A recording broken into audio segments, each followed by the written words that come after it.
All right. We have another Marine in the house, episode 29. My guest here, I've been waiting a while to have you on. It's been a good, pretty special story we're going to talk about tonight, but I've been telling how much it pains me to hang the Marine Corps flag. Not because of the Marine Corps flag, because it's absolutely crooked, and he can actually verify that it is. It's the worst made flag ever. So everyone, welcome to episode 29, Pours with Patriots, with my guest, Corporal retired, medically retired, and we'll talk about Larry Draughn. Draughn, yeah. Sure. So we're gonna listen to Larry's story again. I like to make a joke about it. He's an Ohio guy. A lot of Ohio guys here when you live in Ohio. So we haven't had a Marine on in a while. Yeah, there's a lot of us around here, so I'm surprised. We've had a couple of bad Marine experiences. Most people have, so maybe that's why. No, it's been great. All of our Marine guests have been awesome, but it has been a while. It's been quite a few episodes before I had to hang the crooked flag. But thanks for coming in. Thanks for making the trip. And we got to start off with, like, Marines have good quotes. We'll start. I always, if you haven't watched, we always start off with the quote. So I've got a couple good Marine quotes, I think. Stayed away from Full Metal Jacket or that kind of stuff. Some real quotes here, but this one's from General William Thornton, which it says there are only two kinds of people that understand Marines and the enemy. Everyone else has a secondhand opinion. I thought that was pretty accurate. If not, they're going to get an opinion real quick. It is true. I mean, like, if you've been in the military, you've dealt with the Marines. They definitely are a different branch. I like to give you guys a hard time, but an amazing branch, a small branch compared to the rest of the branches, right? Yeah, they made us because all the other branches needed a hero. So it's gonna be a good night. And as we start, it's gonna be a little bit different format than we normally do. We're not going to feature any whiskeys tonight, so you probably, if you follow the page, you haven't seen any posts. That's because not because of any problems, but Larry doesn't drink, and we're kind of honoring that theme here tonight. We've probably been drinking before, not Larry, but everybody else has been, and I might be drinking something in this Yeti, but it is what it is. But we're not going to feature any whiskeys like we normally do, because number one, we have a great story to talk about, a long story, really an inspirational story. Like, I mean, I'm not making a lot of jokes, but literally, if you look at some terms of, like, perseverance heroes, the story of, like, getting picking yourself up when you're down. This is a story. I mean, you have a story that I think a lot of people hopefully tonight are going to listen to and learn from, and at the end of the night, we'll be like, hey, my life could be a lot fucking worse, right?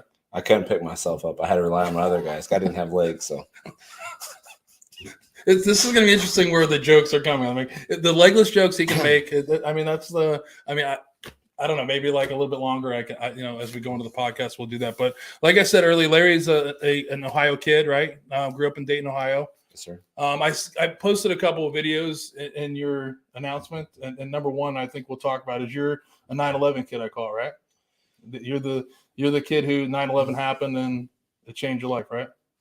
Yeah. I mean, I was sitting in 7th grade literature, I believe it was, and when the towers were being struck, and one of my best friends was sitting next to me, and his uncle actually worked in the Pentagon when the plane hit. We got to watch it live on TV, and I could see the expressions on his face, and just I couldn't believe we were that vulnerable and that innocent people lost their lives for no reason. And so that always stuck with me through my whole life and through my high school career. And once I got out, I tried to go to college, and I was engaged to the love of my life.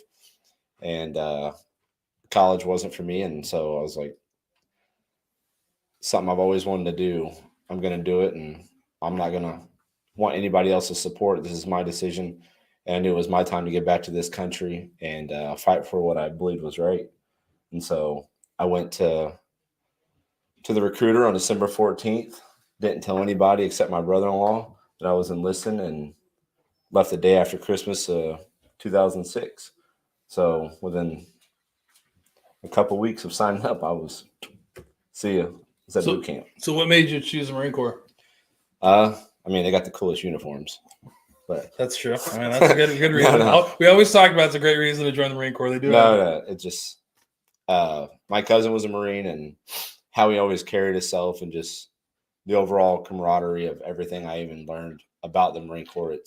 they stood for what I believed in. I mean, I like to run, I like to shoot, and I like to hunt. So and I like to fight. So that kind of fit my MO. Sounds like Marines, right? Yeah, it was Marine, 100%. Standard issue. I mean, it sounds pretty. It sounds like a match made in heaven, right? It was the best decision I ever made. So where did you try to go to school? I tried to go to Sinclair. Okay.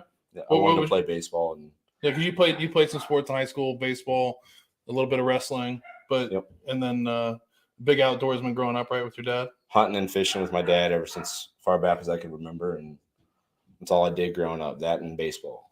What position did you play? Pitcher, first base, and third base, and catcher when they needed me. Just all kind of around, a utility player. Yeah, like all around. Yeah. And then, but now you have a son that's playing baseball as well. We'll talk about that a little. That's carrying it on, and football. No wrestling though. No, I tried. He's like, I'm not wearing a singlet, Dad. I don't blame him. I mean, that's not for everybody. The singlet's not for everybody. You know, no, it's just like the Marine dress blues is not for everyone, right? That's just kind of the same thing. Exactly. Right? So you if you watch the video, you talked about that actually had an impact on you. Anybody else in your 9/11, but anybody else in your family in the military, like parents or uncles or? My grandfather was a World War II vet. My uncle flew Cobras in Vietnam, and I didn't find out until a few years ago that he was highly decorated as well. And so there's been a legacy of military in my family. And my little sister, she was a Marine as well, and she joined not long after college, and not long after I got hurt, she went into the Marines as well. So, and my cousin's a Marine as well. So carry it on. We got to break. I mean, hopefully your son. He switches up the. Yeah, he said he's mentioned. I feel like the Army, like the Air Force or something. Maybe we got to break this Marine cycle. You know. Yeah, I hope so. No, not just. I'll support him with anything he wants to do, but I told him I've sacrificed enough for the family, and I want him to chase his dreams. Does you think, like, we talk about families a lot on here. That's the point. Is talk about everybody's life. But do you think he has the military bug right now? And talking to him, he's what 14 years old. But at the same time, around your time, where something pivotal happened in your life that changed it, do you think he has that bug like we did, or? I'm not sure. Yeah. I mean, he's becoming a man and learning his own ways and what works for him. And like I said, he's mentioned stuff about possibly wanting to be in the military as well. And I told him, I was like, chase your dreams and goals in life. And if that's not what you want and you want to be in the military, I'll support you 100%. But I was like, I joined a fight, and that way you guys can live a life and be able to experience other things and not have to sacrifice everything for what you believe in. Right. I mean, and like, we talked, all joking aside, like, we talked about everybody, we all have our mental part that we've given, but you've physically given a lot. And we'll talk about that later. Is that, I mean, even if he did come to you or your daughter, you still would support that. All you've given, or break one of their legs, so they can't unless there's something. No, I'm just lying. Break it. I would never do that. You got to break it in the growth plate, so they can't heal the right way. But no, I mean I think that's interesting to do. I think I mean that'd be a hard decision to have with a kid to say, hey, like this is what it's done to me. I've given enough, but to still push them or to support them if they want to go that way. Yeah, I would support my kids in anything they wanted to do 100%. I didn't give anybody the option to support me. And like I said, I woke up, went to the recruiter's office, signed up, and come back. And I told my fiance, I said, which is my wife now, Caitlin. I was going to ask that question. Yeah. No, that one was not covered in the pre-interview. I was like, oh, no, is this the same woman? Yeah, it is the same one. Thank God. We can talk about it. We can talk about Caitlin. Though. But I said, you're either with me or you're not. And she's like, I'm 100% with you. And if I'd have been smart and waited a few days, she was going to sign up for the Air Force.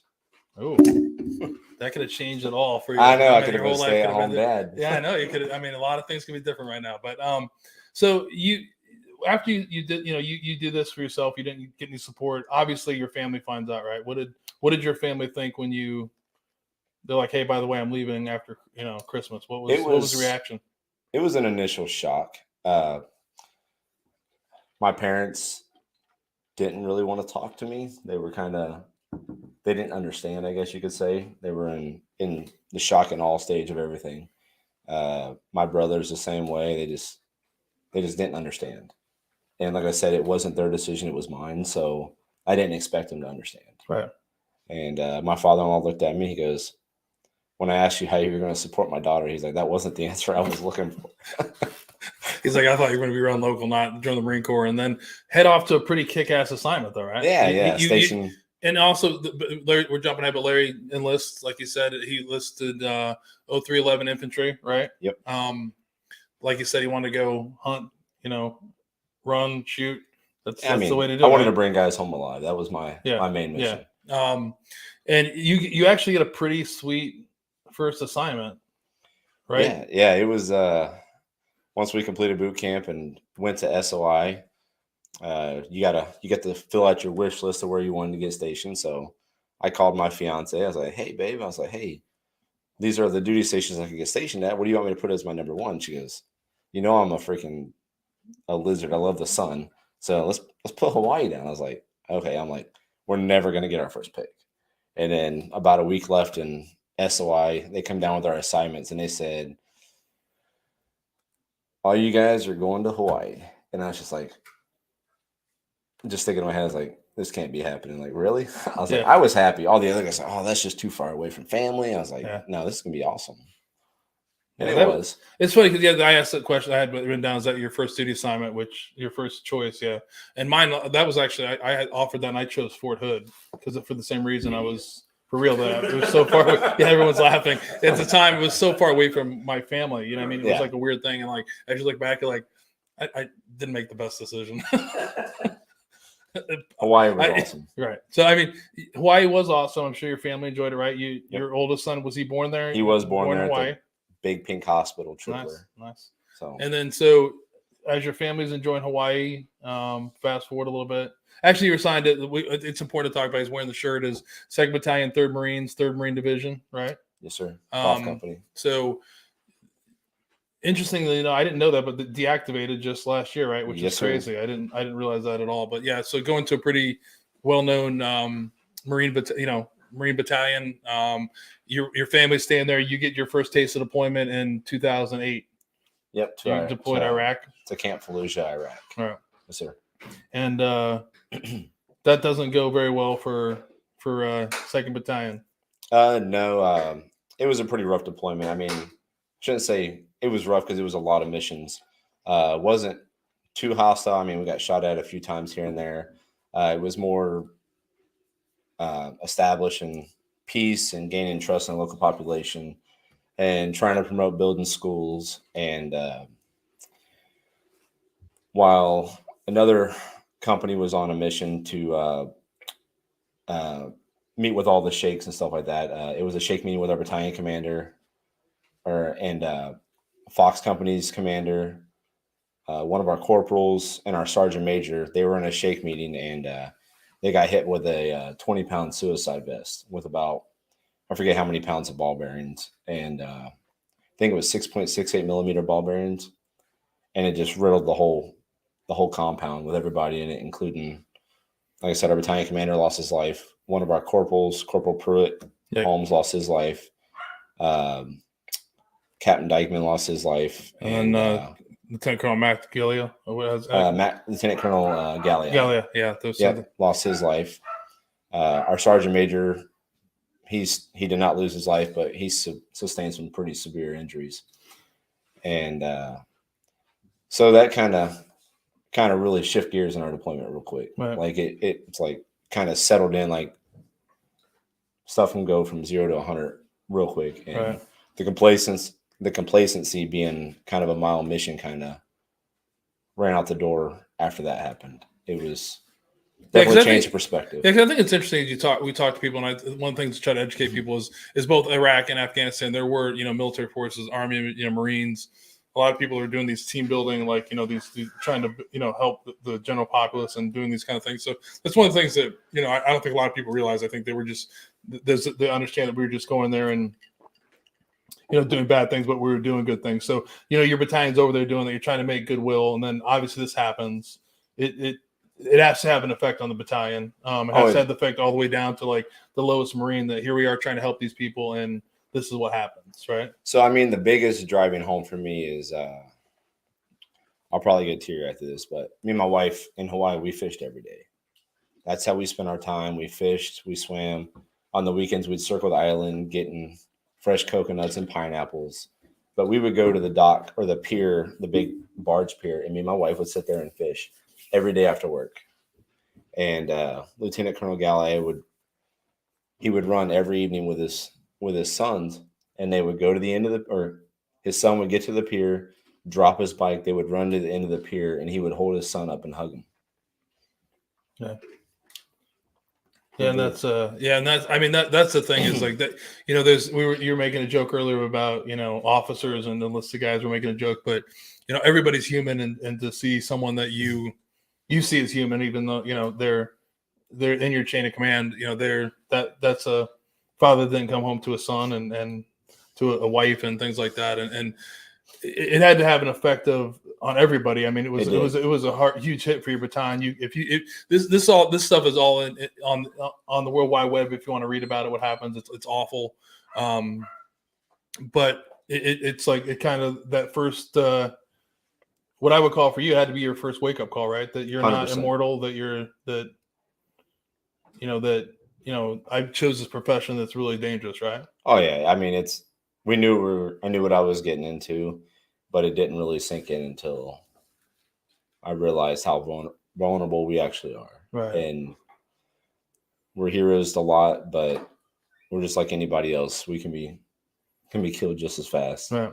So you come back. I think you guys lost other people in that whole deployment. That they weren't the only 3, correct? I thought they were. Okay. Yeah. But maybe I had it wrong. But yeah, but still 3 is a lot. I mean, to lose a battalion commander is a huge hit. That's not normal for anybody that's listening. That's a big deal. To lose your senior enlisted guy as well. It's a big deal. So the battalion comes back. You come back to Hawaii. Everyone's thankful to be back, right? Yeah, it was. And I mean, there was still a lot of trying to find the words to describe it. Like everybody was still pretty heartbroken. I mean, to lose a whole chain of command like that was devastating, because I mean, we had a lot of respect for them guys, and especially, I mean, Lieutenant Colonel Galloway was he was awesome. He cared about his Marines, and he made sure were taken care of, and we had everything we need. I mean, he even had stuff ready for our next workout. We got all new guns, flat jackets. He got his really sweet sappy carriers, and it made our missions go so much smoother. He set us up for success in Afghanistan. Right. So and like Larry's talking about, you know, they get to stay home a long time. How long were you home before he redeployed? So I'm being sarcastic about a long time, but no, you're good. I left Iraq about 25 days early. My wife was pregnant with our first son, and she was having some severe complications with the pregnancy. So I got Red Crossed about 25 days early. So got home to that, got back to Hawaii, and I got put in charge of about, I don't know, 70 new Marines. So that was pretty eventful up until my wife gave birth and my unit got back. And then once we got our boot drop, and that probably October, November timeframe, our training really started ramping up again. And that's when we got word we were heading to Afghanistan. Right. And we left the following January, February, March, end of April, early May for Afghanistan. It's the whole 6 months. Something like that, 7 months. Which is huge. I mean, we start talking about, again, where I think this is, you know, one of the reasons why I started this almost a year ago is to hear the stories. Is I think people have this understanding, like, you know, you go to Iraq, you get to come back, you get to spend a couple, years, you never go back, but that's not the case in some units. It was like, come back, get right back into the training cycle, and within 6 months you're back in a different theater. Especially with your battalion, where you just lost a pretty significant hit, to your 100%. Battalion. So that's still fresh in everybody's mind. You head over to Afghanistan, to a really peaceful place, the Helmand province, right? Which, yeah. I mean, you guys weren't going to the best places, right? I mean, no, we were. Iraq wasn't the greatest, and then where you went to Afghanistan was, at the time, a pretty bad place. Yeah, I mean, the cool thing about Afghanistan, it's beautiful. I mean, there's so much history. We were in Nowzat, Afghanistan, right outside the Dahanas Pass, and I mean, it was beautiful to know the history and the background of that area. It's pretty remarkable. I mean, you're standing in stuff that's in history books, right? And a lot of those buildings have been there for hundreds of years. So, I mean, it was way cooler than Iraq, and it didn't stink over there. So I never went to Iraq, so that's a plus. Jason's laughing over there too. Like, no, it's a different. Like I went to Afghanistan. So there is some difference. Like I don't hear many people say great things about Iraq. Not to be mean, but it just wasn't. I don't know if the overall experience. Yeah, the whole the populace, where you were at. But yeah, I mean, you're not the first person I've heard to talk about. Like, I mean, like I have pictures that we took. When you're in Afghanistan, like this is like a beautiful.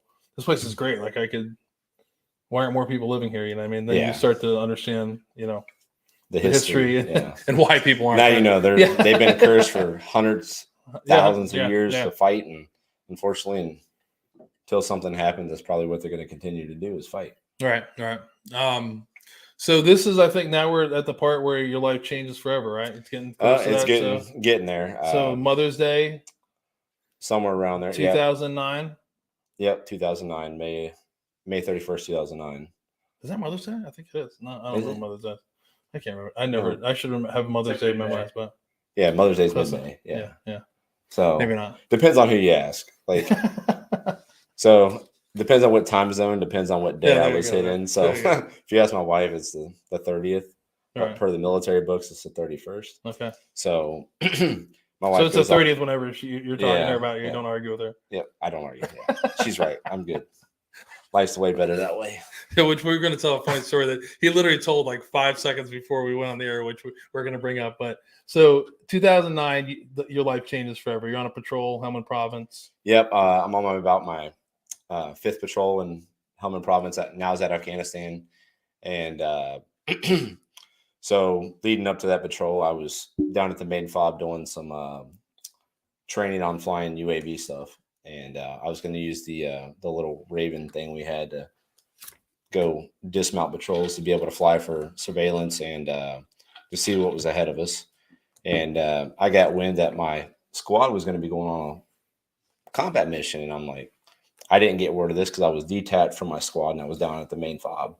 And I overheard the BC talking to my squad leader, and I waited for everybody to leave. And I went in and I addressed or not BC, I'm sorry, my company commander. I went in and addressed him, and I'm like, sir, I really don't want my guys leaving the wire without me.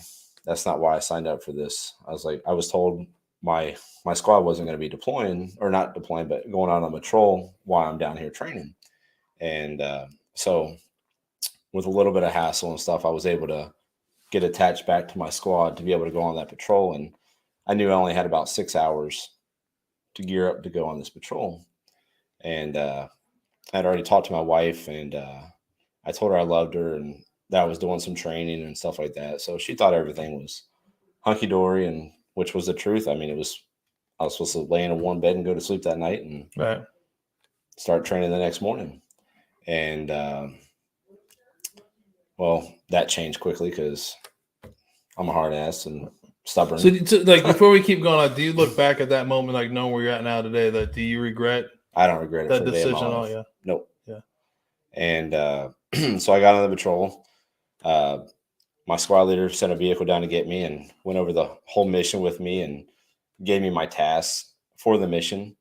And I got moved up to first team leader. I'm usually second team leader with our corpsman. My buddy Miller got dropped down to second, and he was the medevac squad. And I got pushed up. My team took first. And I ran point with my engineer. We were sweeping for IEDs that morning. And wasn't supposed to be my job to do point, but my guys, I'm not going to put any guys in danger that I wouldn't put myself in. So I knew I had the mental capacity to be able to stay behind my engineer and be his eyes out in front of him while he's looking at the ground to keep everybody else alive. And between me and him, we found probably 21 IEDs that morning. And we were setting up an ambush on insurgents that we had intelligence were dug in, and we were going to try to sweep through this area and eliminate them.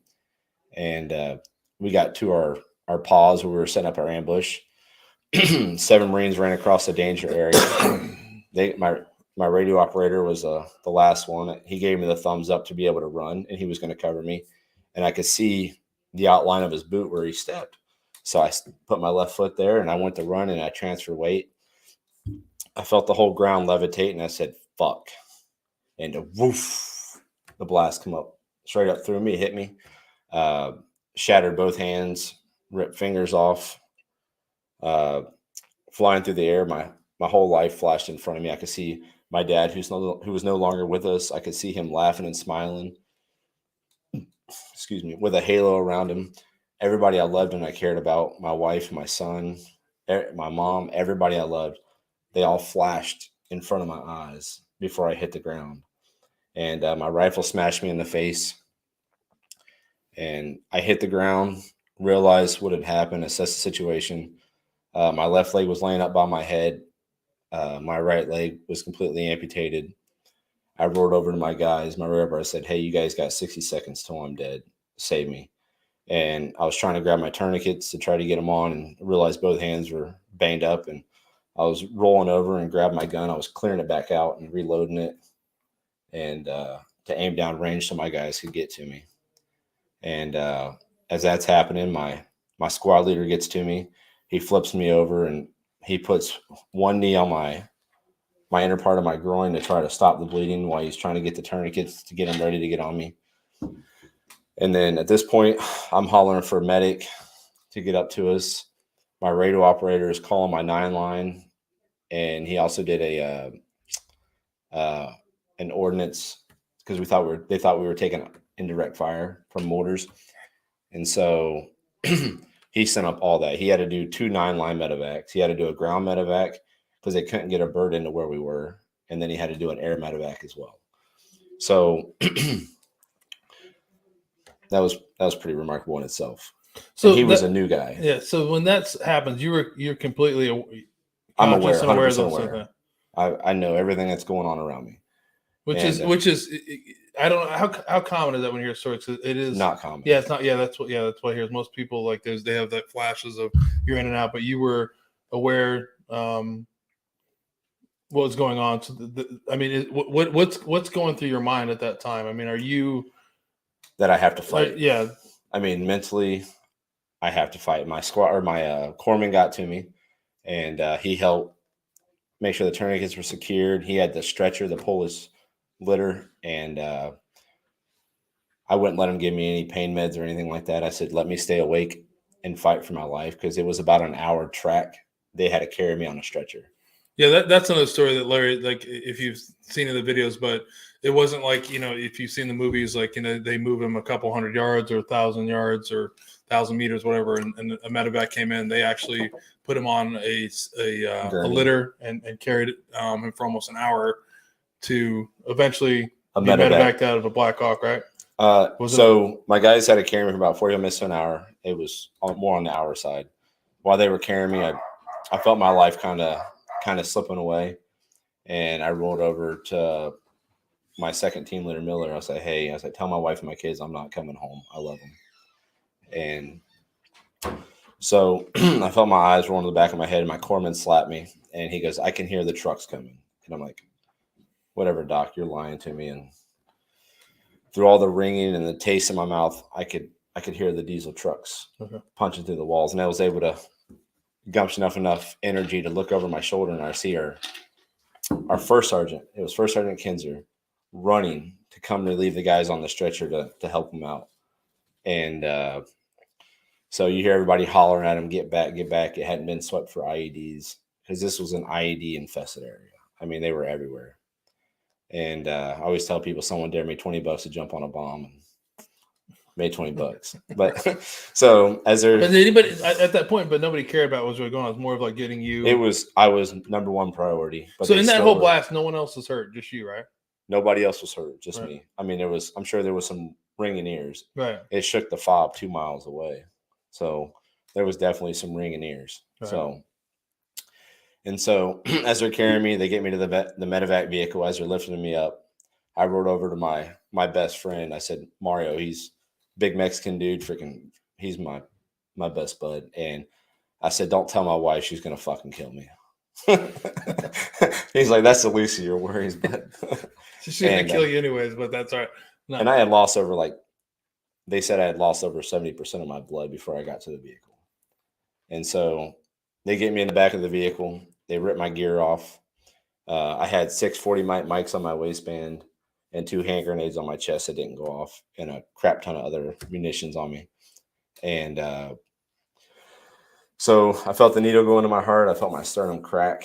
And once I felt that, I was lights out. I don't remember much. They said the PJs, I guess, told my dudes that I was on the chopper, cussing, saying "kill them all" kind of thing. I'm like, I have no recollection of that. I'm hoping that's what I was saying on there, but I don't know. That's the part where you don't know. And that was another 20-minute vehicle ride to an LZ.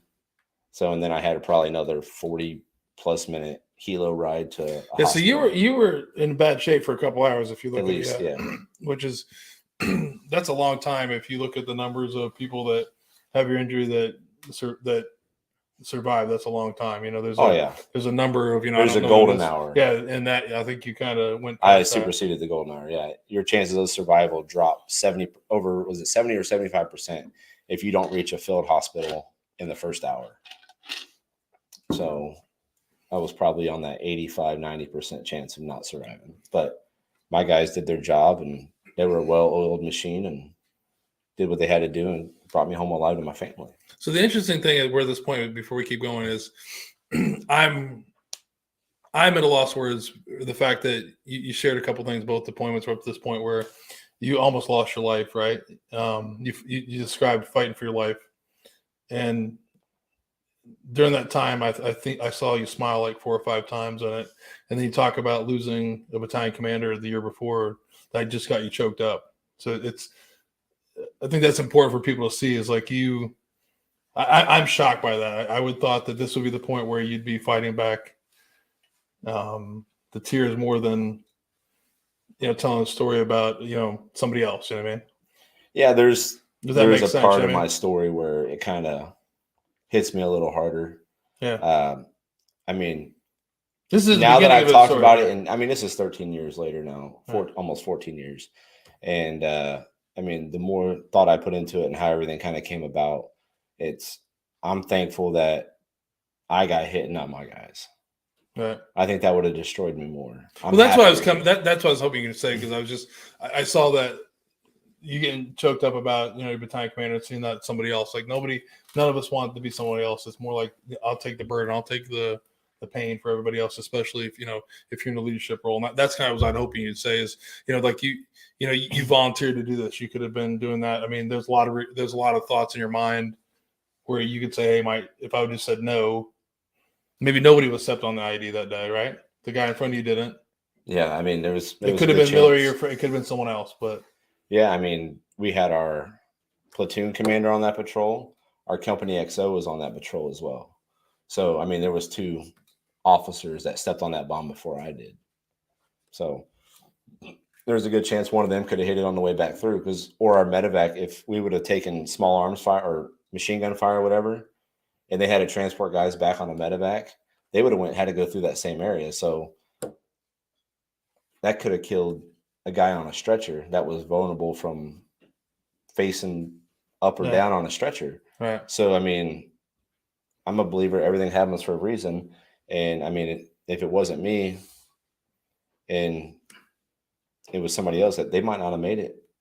They might not have been mentally prepared, and you just never know. And so I can't live life with regrets and what ifs. And life's too short to do that. And I'm thankful all my guys came home alive, and I'm alive. I mean, at least half of me. I don't know how the other half's doing. Is it literally half? I mean, that's he's a big dude, so I feel like it's no. But you go back to that, like there's that experience. Like, what do you like that 2 hours from, point of impact to where you're out of it? Like, what do you think was what were you fighting for most? If you can think about it, if you think like what was in your head, what were you really fighting for? What could you remember? What was my wife and my son was my driving points to get home alive. That's that, and my guys' morale. I mean, I was fighting for them because seeing the look on their face, I was a goner. That was how they looked at me. And so mentally I had to keep a smile on my face and keep fighting for them. Right. No matter what the pain was, I try to keep fighting for them, because they were fighting for me. So, Like, do you believe if they would have given you medication, have you ever talked to doctors, anything that they would I have. anything like what would have happened, or have they ever said anything to I you? probably would have passed away. It could have sped my heart up. It's hard to say. I did a report, so this is deeper in my story. I can wait to share this if you want. No. So, so I'm an outdoorsman. I love fishing, and I came home. It was probably the year 2011, 2012. It was right after I got out of the Marine Corps, and I was at Wright Pat Air Force Base. I had 3 hours to go to the base. I had a piece of shrapnel coming out of my leg, and it was kind of festered up a little bit and infected, and it was just under the skin. So I went over to the OT on base, and so they plucked it out, cleaned it out, and then I had an hour and a half to go catch a plane to go fishing up in New York. As they're wheeling me out, this doctor comes running up behind, or this gentleman comes running up behind me, pulls out this little black book, and he's flipping through the pages. And he goes, "Are you Lance Corporal?" I was like, "Well, I'm Corporal." He goes, "No. Are you Lance Corporal Draughn?" And I'm like, "Well, yes, sir." And I'm like, and just look on his eyes. He goes, "The last time I saw you, you were in bad shape. I was the first one to get to operate on you after you got blown up in Afghanistan." He recognized my face. Oh. And at that point, I lost it at that point. I mean, I owed that guy a lot. And we stay in contact till to this day. He's still at Wright Pat. And I mean, we did a report about the golden hour and kind of all the what ifs if stuff would have went a different direction, how I wouldn't be here right now. So that's you picked a great episode for me not to be drinking. I'm drinking a little bit, but I feel like I need some whiskey there's whiskey over here. I'm having a sip of whiskey after that. Here we go. No judgment zone. No, I'm kidding. No, but you talked about that. So now you obviously you just talked about you talked about the gentleman that saved you, but you got it back all the way. Your evacuation is pretty normal if people know about it. But it was interesting. Like you went to Bagram. That's where they stabilized you. Pretty much saved I went to Bagram. I medevaced on the bird to Bagram Air Station. I woke up in Bagram, and I had this guy standing at the bottom of my feet. It was real hazy, and I remember saying, "Who the fuck are you?" And he goes, "It's your battalion commander, Marine." And I was like, "Oh shit, I'm sorry, sir." And then I blacked out after that. And then so the next time I woke up, I was in Longshill, Germany, and I had a blonde and a brunette waiting for me to wake up. They had their hands on my shoulder, and I woke up and I was like, "Am I in heaven?" They're like, "No, why?" no, you're in Germany. I was like, "No, why?" I was like, "Because you guys look like angels." And so they kind of took care of me and made sure I was cleaned up and just really went above and beyond to make sure I had a really good experience. And I told the one nurse, I was like, "Hey, can you make sure my boys are okay?" She goes, "Are you not worried about your arms and your legs?" I was like, "I know they're fucked up." I was like, "I just need to make sure my boys are okay." And so she's like, "They're fine. I'll show you."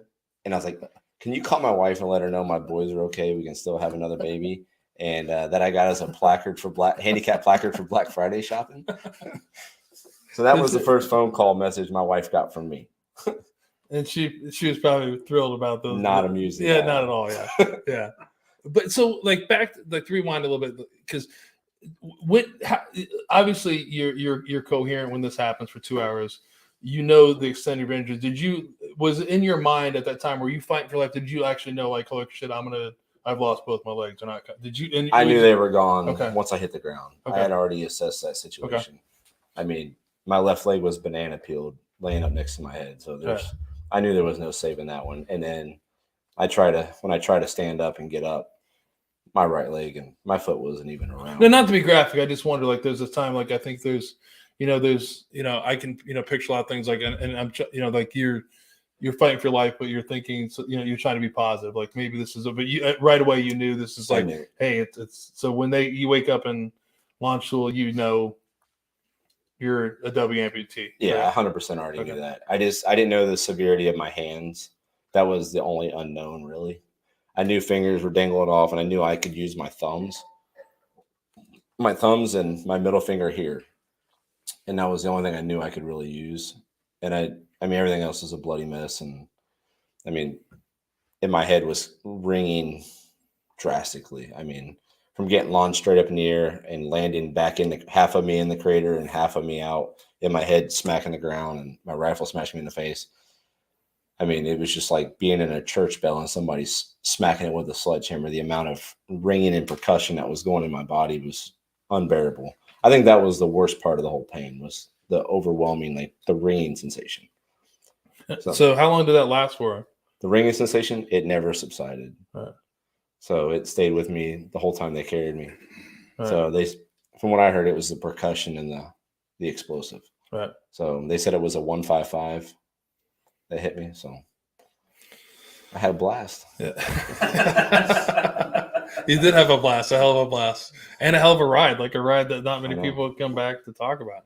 It's a hell of a ride. So you go to launch school, which is, prepping you to get ready to go back to the States. From there, you head to Bethesda. There's another part of that story. A little bit political part, but it's kind of suiting. So I'm laying in a hospital bed and in the ICU. In launch school or in launch school? Okay. And this gentleman comes walking in a nice suit, and I seen a little presidential lapel on him and stuff. And I forget his name. He's like, "I'm the president's advance party. I want to ask you," and I have President Barack Obama on speakerphone. He wants to ask you if you will be the first Marine to get the Purple Heart to over here. And I was like, "Well, sir, Mr. President," I was like, "is my wife and my mother going to be present? Because they're waiting for me in Maryland, in DC area." And they said, "No Marine." I was like, "Do I still get to go home tomorrow?" And they said, "No Marine, you won't get out of here for another 4 or 5 days." I said, "Mr. President, with all due respect, you can go fuck yourself." I was like, "You don't rate to give me my Purple Heart." I said, "The Commandant and the Sergeant Major of the Marine Corps can give my Purple Heart when my mom and my wife are present." And you can hear him like, "What did he just say?" And this guy slams the phone. He goes, "You might not have a choice, Marine." I was like, "Sir, I got a choice."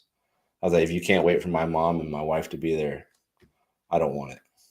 And so we had to use the act of Congress and God to get me home, because they were going to make me stay there and receive my Purple Heart. And so we had to use some pull to get me home. And I was in the recovery room, and they come in reading everybody's name on the manifest roster to fly out. And they didn't read my name off. And I said, "Ma'am, is there a Marine on there by the name of Lance Corporal Draughn?" She goes, "No, sir." I said, "Well, that's going to change." And I started hitting my pager and got the gunny up there and everybody I could. And they were able to get me on that medevac home. And so that following Monday comes around, and the Commandant and the Sergeant Major of the Marine Corps comes walking in. He goes, "In my 30 years, I didn't expect a phone call from the president said I had one of my Marines told him to go fuck himself."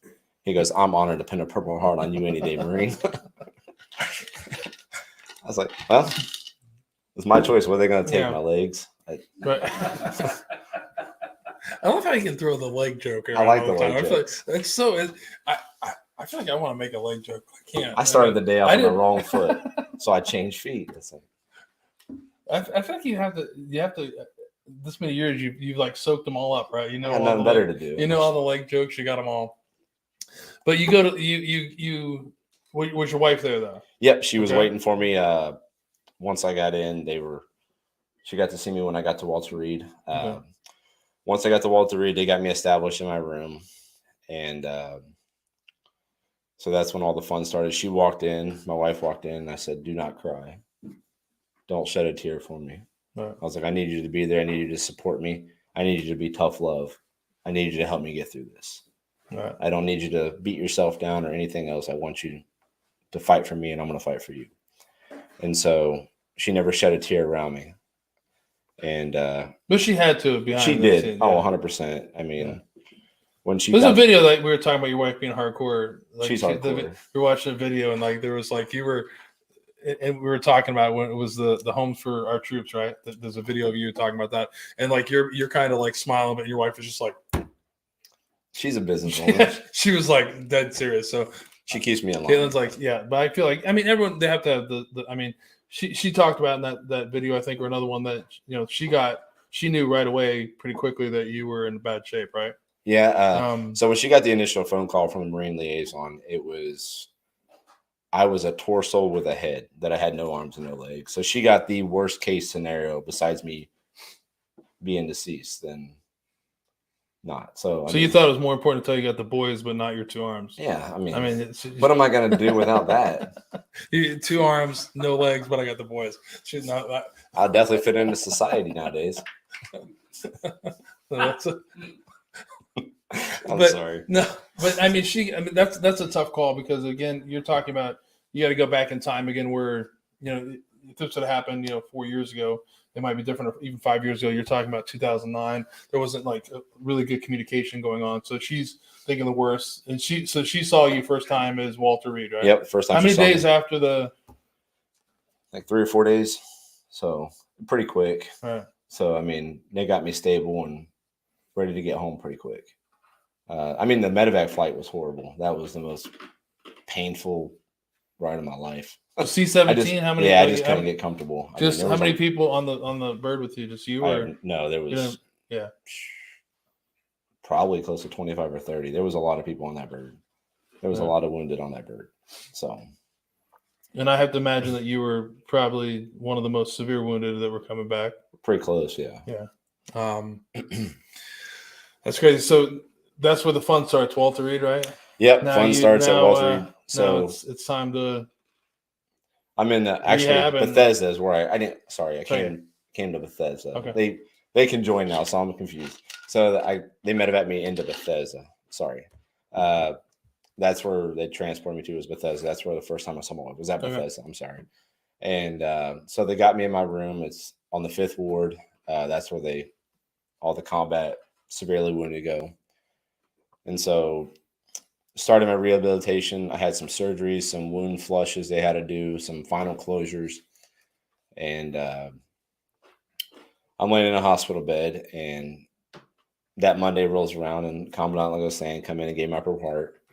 And then the USO guy comes in, and he goes, Marine, he goes, we have baseball tickets to the Washington National baseball game. And I knew my son was coming in town. I believe it was Wednesday or Thursday of that week. I was going to get to see my son for the first time after my injury. My in-laws were going to bring him in.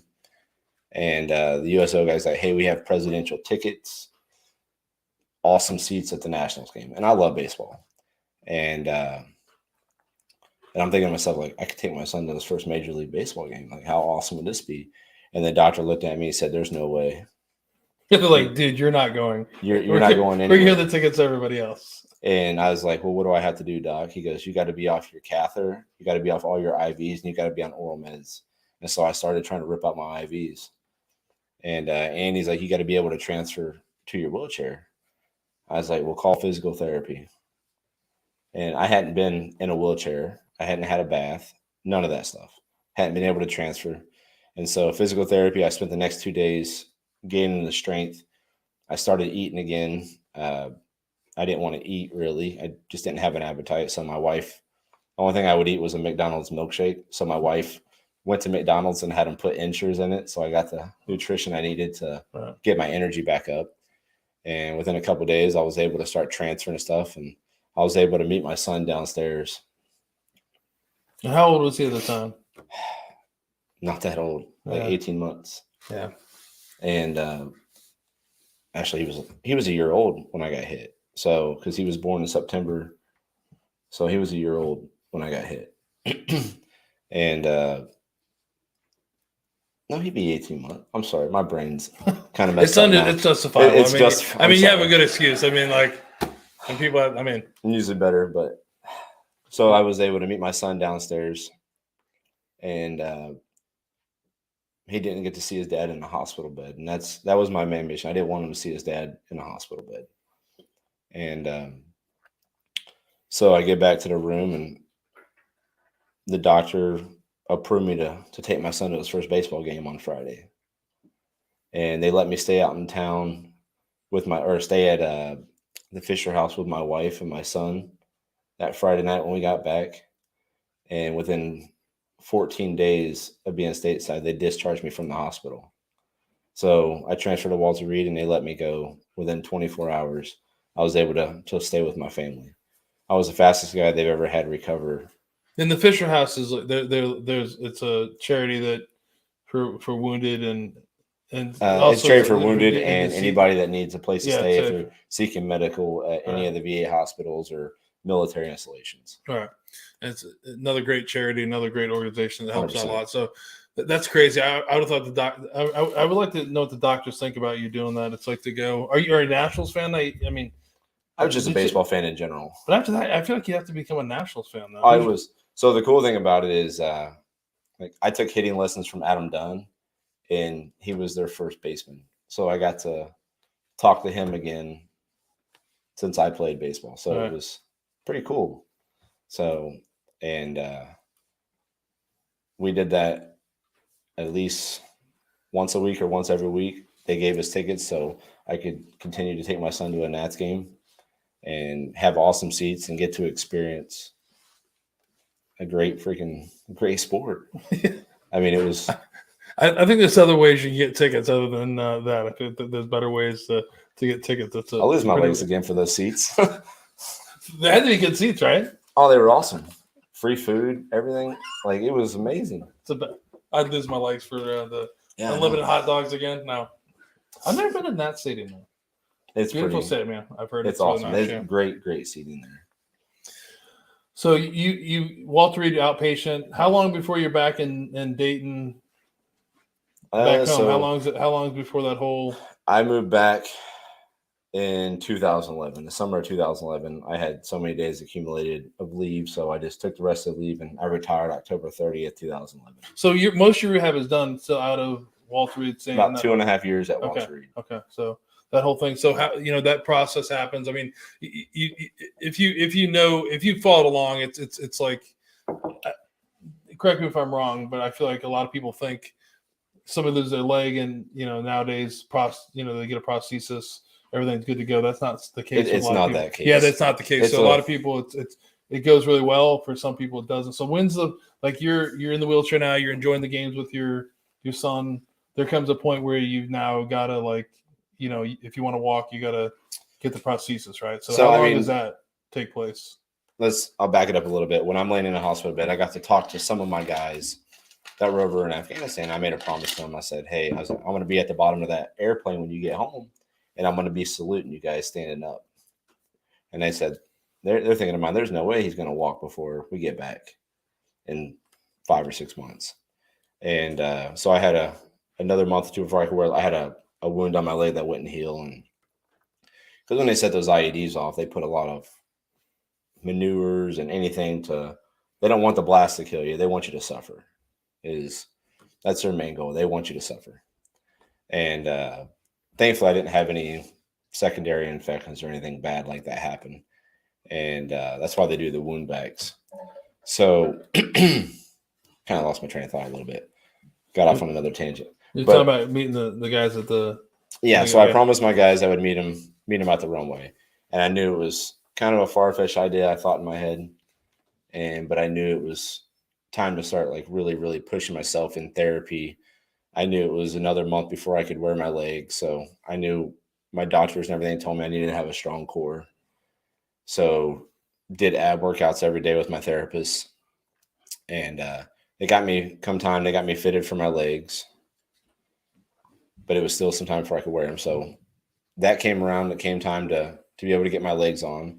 The first day was trying to watch a baby start to crawl. I mean, it was baby steps. Within 3 days, I was walking with 2 canes. My prosthetic guy is actually from Kettering, Dave. He's a miracle worker on prosthetics.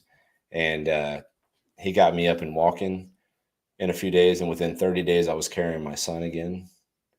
And I was down to 1 cane. And then I was able to stand at the bottom of that runway and salute my guys when they came off that plane with 1 cane. And so there was a lot of determination and willpower, and my whole mission after my blast changed. I mean, my whole outlook on life changed. I knew I wasn't just living for myself. I mean, when you're laying in a hospital bed with the injuries that I sustained and the other guys sustained, you don't know if you're going to get to live life. You don't know if you're going to get to run and play football and baseball and all the stuff you used to do when you were a kid or when you had legs. You didn't know how life was going to change. And for me, I had it in my mind, like, I'm not going to change my life. I'm just going to have to adapt and overcome those changes to where I can have a normal life and still do the things with my son. Like, I started fishing a lot. I was doing really well. I mean, and just living for them the best I could. I mean, I was still working through my own issues. I was able to come off all my pain meds within 3 or 4 months of getting blown up. I stopped all my pain meds. And because I didn't want to be relying on that. I knew it was all mental, and I knew it was something that if I stayed on it any longer, it's something you can get addicted to and kind of take over your life, because me and opioids don't get along too well. I'm not a really good person to be around. Just yeah, you were talking about literally a lot of people aren't. It's like, the opiates. It's a crazy thing, but yeah,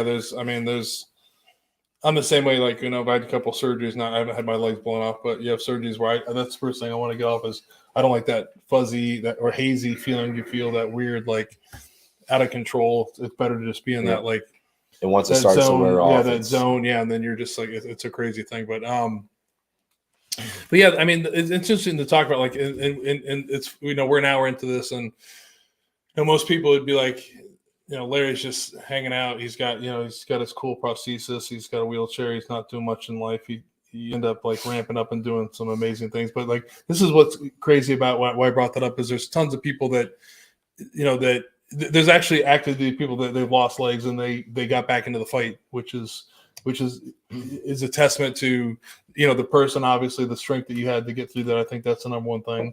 But there's also the technology that's out there now for prosthesis, and then there's the people that are rehabbing people to get in and doing whatever they want. I mean, it's crazy to hear stories of like, I think there's like a Navy SEAL that's missing a leg that's out there doing the same thing they did. But there's like that misnomer. I think a lot of people are like, they have, the technology is great. Your life hasn't changed much. What's the big deal, right? But it kind of is a big deal, right? A little bit. Depends on who you a little bit, yeah. So, I mean, which is interesting. So, like, there's some things that he's like, now you come back 2011, you retired, you're out of the Marine Corps. And there's a lot of things, like, you got into hand biking for a while, like hand cycling. I was fishing a lot. Like, I got sponsored to go pro bass fishing. So and taking guys fishing and stuff like that. I did that for about 5 years.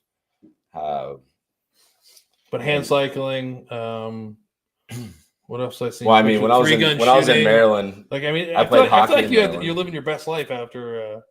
Yes, I mean, it wasn't that easy. I mean, I'm joking. Into 2010, 2011, I was drinking a lot more than I needed to, and just I was struggling with anger. Right. And it really was. And what were you angry about? Just the fact. I mean, it's a stupid question. The fact that they got a piece of me, and just I couldn't stay there to finish it. I mean, right. I think there was remorse. There wasn't really any regrets. It was just the fact that I'm not back in the fight. I'm not there to keep doing what I wanted to do. I mean, I had every intentions on being in the military 30 years. That was when I do something, I'm going 100%. So that was my intention. I wouldn't believe that one bit. I know, right?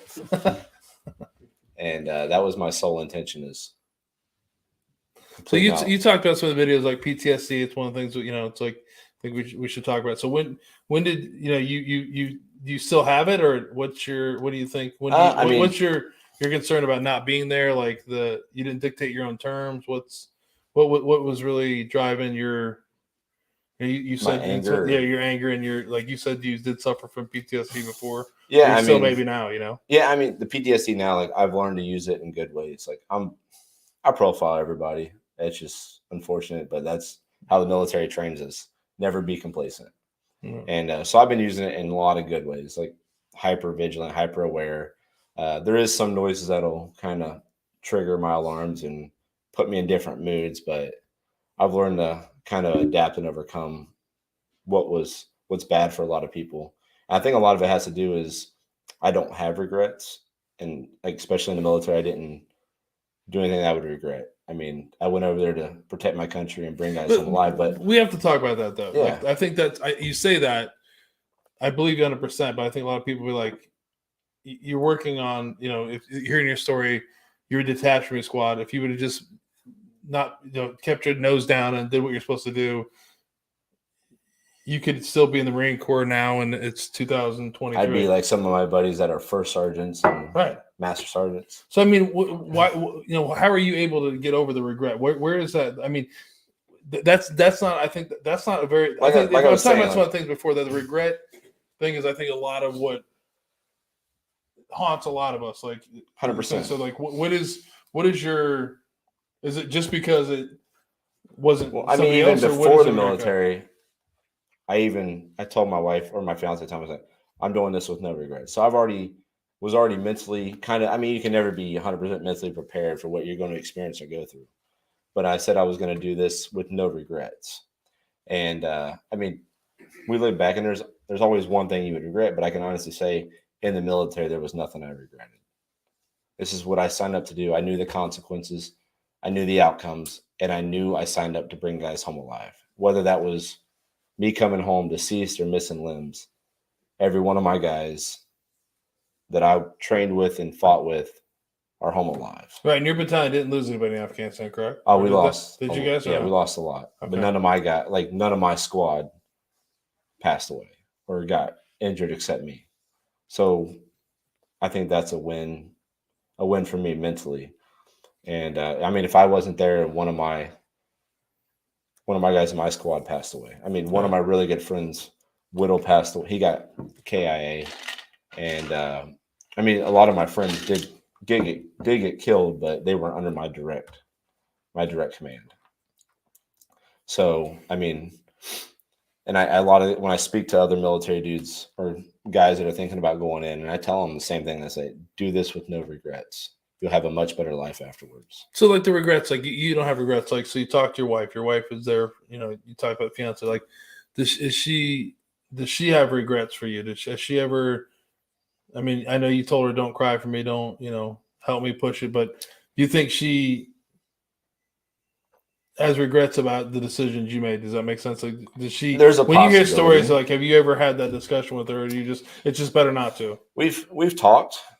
And I mean, there was that point with that anger. I mean, I didn't share the whole thing about the anger issues as well. Well, I think it's important if you want to. No. Because it's important. I mean, that's the whole. My biggest thing is, like, a lot of the big anger issues as well was I was expecting other people to know what I went through and feel what I went through. And that's another reason I was drinking. I didn't know how to cope with that. And so I was expecting my wife to know what I had felt, what I had seen, what I went through. But that's not why I signed up. That's not why I did what I did. That's not why none of the men and women that serve this country, they sign up so it doesn't come here and happen to our family and friends. So they don't have to feel and see and feel the pain that we went through. I mean, our families suffer and our families deal with a lot. And they might have regrets. They probably do. Like, maybe I should have stopped him. Maybe I should have tried to talk him out of it. But unfortunately, it's not. Well, fortunately, unfortunately, it's not their decision. You made the decision. It's my life, and I'm doing it for the right reason. That's all that matters. And I expected my wife to understand what I went through. And like I said, I was drinking a lot with the anger and the rage. And I mean, I picked a fishing rod up and I went back to the basics, what I did as a kid. And I went to the pond every day and just mentally cleared my mind and got myself right. And I looked at the bottle. I said, I'm either drinking or picking a fishing rod up. I picked a fishing rod up, and I had sent her home with my son because I was trying to work on myself and try to figure things out. And I got up at 4 a.m. one day, just woke up and said, I'm driving home to apologize that I did what I did so my family don't have to suffer, so they don't have to know what I went through. And I should never expect them to do that. If they want to hear about it, I am more than happy and willing to share my story with them. But I should never expect somebody or want somebody to know what I've went through, what I've felt, what I've seen. It's nice to enlighten people, but no one, unless you've been there, will ever feel or see or have that brotherhood that we have. Right, but I think you're also on a level of what happened to you and the severe trauma. There's very few people that are still walking the earth that dealt with what you did. You know what I mean? So like as a veteran, like when I talk to people like you, it's like like I'm bitching about something I shouldn't be bitching about. My neck hurting. I keep popping my neck from chopping firewood on Tuesday. But no, it's that's something. But like it's you've been through something that's the few people are walking the earth that have been through. You know what I mean? Or hopping. What's that? Or hopping. Yeah, that's true. Yeah, I see. Like he keeps doing all the I'm leg jokes. sorry. I feel like I got to be I'm like, on a roll. I don't know if you make it's bad to make the leg jokes. I'm gonna make one before the end of the thing, but for then this podcast, I'm making a leg joke, and it's gonna be completely. He's made 6 of them. I think I've given a fair game to do it, but no. So like that time, Pours with Patriots. The podcast also the charitable organization is aiming towards ending veteran suicide. At any of this time you're talking about, you have such a like inspirational thing about this. Is there any time that you thought about like, I want to check out of this? Like I'm not I'm happy with what I made, but I don't want to put a burden on my kids or anything else. Did you ever contemplate suicide? I think if you've been and done some of the stuff that most of us that went through that have served this country, it's crossed through everybody's mind multiple times. It's very, very unfortunate. It's a demon that we have to defeat together. And I would lie to you if I said I've never thought about it, because I think a lot of people, most of us have thought about taking the easy way out. Yeah. I mean, but you're taking the easy way out. But I also realize if I do that, I'm putting a burden on my family, my friends, the sons of men that kill themselves are about 70% chance that they're going to commit suicide as well in the future. So yeah, you're fixing your problem, but you're creating a world of problem for your family and their future. Because I mean, now they're going to have a lot of regrets. What could I have done different? What could I have done wrong? Yeah, you're trying to check out to ease your pains, but that's not why we signed up to do what we did. We signed up to keep fighting here. We got to keep fighting for each other. We got to keep fighting for our family, our friends, and we can't let the evil win. We signed up to keep the evil out of here, and I mean that's what we got to continue to do. The fight is never over. I mean, we're brothers and sisters to the day we die. If we've fought under that flag, and we all have to be there for each other. And I took an oath last summer at our Tooth River reunion in Waynesville, Ohio, and that I promised if that thought was ever imminent in my head and it was something I was contemplating, that I would call my battle buddy and give him a chance. That's the pledge I took. Yeah, and that's an important pledge. I mean, and it's super important. I mean, if you're listening and you're a veteran, there's people out there. There's your battle buddies. There's everybody else. There's, my phone is always out there. DM, like you got to find that person. But if someone if you are someone or someone you absolutely need to reach out to the Veterans Crisis Hotline, which is not, you can dial 988 right now, or if you want to go old school like me, 1-800-273-8255 and press 1, or you can text 838-255. But like Larry said, we're in this together. The evil is in us, right? Like I don't know if that's I've heard it said that way, but not on this podcast. But it is there. It's always there. You tied into what we talked about before. Is it's an easy way out for that person, and it's like we said on Pours with Patriots, and we'll continue to say it's a bad decision because of the effects it has on everybody else. It's not fair to everybody else, and there are people that care. There are people that can help. If you look at you and what you went through, like the world would say this is a perfect person that, like, why would they want to live life, right?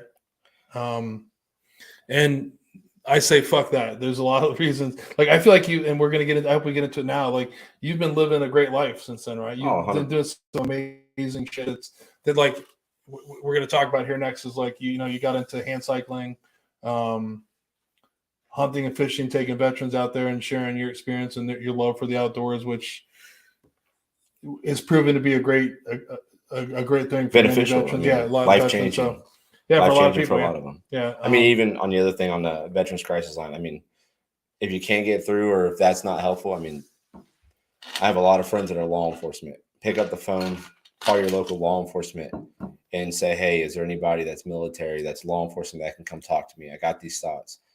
I don't think there's a dispatcher in this country that's going to say no. Yeah. So there's always somebody willing to talk. And I know a lot of guys are afraid to call the VA line or call other people. They're afraid of the outcome. But I promise you, if you're reaching out for help, somebody's going to be there, and you're not going to have repercussions, because main priority is to keep you safe and keep you in the fight for us and for each other. Because I mean, I'm sure you got battle buddies. If you take your life, I'm sure they're not far behind. I lost 7 real quick, and within 2 weeks of each other, it was boom, boom, boom, boom, boom. So just remember, your actions have a reaction, and if you save your life, it's gonna get your message out and save other lives. That's why we're here, guys. We gotta continue the fight here. So we don't know how to shut it off, and we got to find ways to fill that void in life. And once you find out your purpose, because you have a purpose, and once you figure out how to fill that void, I promise you life gets so much easier. That's why I'm a big advocate of the outdoors, hunting and fishing, and just watching the sun come up in the morning and hearing the world come awake and realizing, hey, this is what I sacrificed for.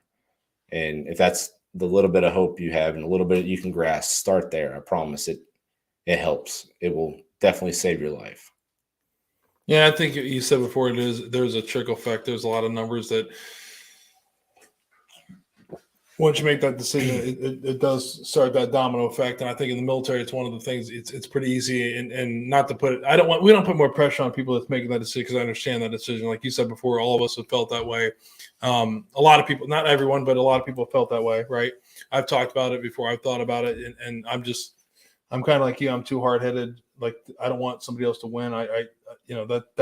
That's what keeps me grounded, right? But it is easy once you see somebody else that you hold to a different level that you looked up to. Yeah. And this is what they did. And you're like, fuck, if that person can't handle it, then I can't handle it. And it is maybe that is one of the things that we talked about before we came on air. Is it's a question that, I spent a lot of time thinking about, and not to be mean, but to be real, it's like, to hear your story is completely should be why I wanted you to come on for a long time, is it's an inspirational story to anyone. Like, you have every reason to have checked out, right? Like, to be like, fuck this is what I signed up for. My life is not what it was. And you know what I mean? And, move on. And it's a testament to, your spirit, you know what I mean? Like, you said, what is your purpose? And I think this is your purpose. Your purpose is to share your story, to show people that, dude, like, not to be mean, but like, suck it the fuck up. Like, it could be a lot worse, right? Like what I just said, I'm fighting for them. Right. I'm fighting it. I'm being real here. This is the idea where I do this is like, we have I have 2 asshole dogs. So we always, nobody that comes down here can come through my front door, which is completely crazy in the basement. I got to go in the back door. And I've been getting a lot of shit. We knew we were coming on, and Jason was like, we can't have him come in the back door. This guy's a double amputee. Like, what kind of asshole you're on? I'm like, but I don't want him to walk in, like, come in the house. The dogs are assholes. But, I called yesterday. We made a crazy call to be like, hey, is it okay for you to, like, walk around back? Right. Rock around. And I said, but I did say, like, you didn't say it like that. You said, would you please come in my back door? Which we're I knew it was going to go this way. It's great. I'm sorry. No, it's just funny, but to be dead serious is like, so I was on the deck getting ready stuff for Jason, and this first time you and I met in person, and I've seen you do some amazing shit with the hand cycling. We'll talk about hockey, and I saw you struggling. My vision of like you walking in the backyard was going to be different. Like, when I saw you, I was like, holy shit, this is a challenge. It's not easy. Like, this is it's not like, I mean, you're used to it, but I was like, it hit home. I was like, holy shit. I think I asked, I was like, you don't have a handicap accessible entry? I'm suing you right now. This 501c3, we better have a rant back here. Like, do we have to have a rant? I think we should get a rant. But in all seriousness, when I saw that, it hit home of like a lot of things of like, because in my mind, like, I've seen you, like, you're a guest, I do research. Do research on everybody, like stalking them a little bit, but I watch you doing some of the things you're doing, and it's like you're living life like a normal person. And when I saw you doing it, that's when I was like, holy shit. And I've seen you walk around a little bit. It isn't easy. It's not. I definitely feel a DUI checkpoint. You definitely would. It's like, it's not it's you're stable with it. You know what I mean? And what I'm saying is that it is a motivation to look at. I was like, holy shit, it's a slap in the face. It really is. Like, and it's not, and it should be, right? Like you sacrifice a great deal for this nation, and it should be, my mind was best prosthesis they have, because the military does have great prosthesis.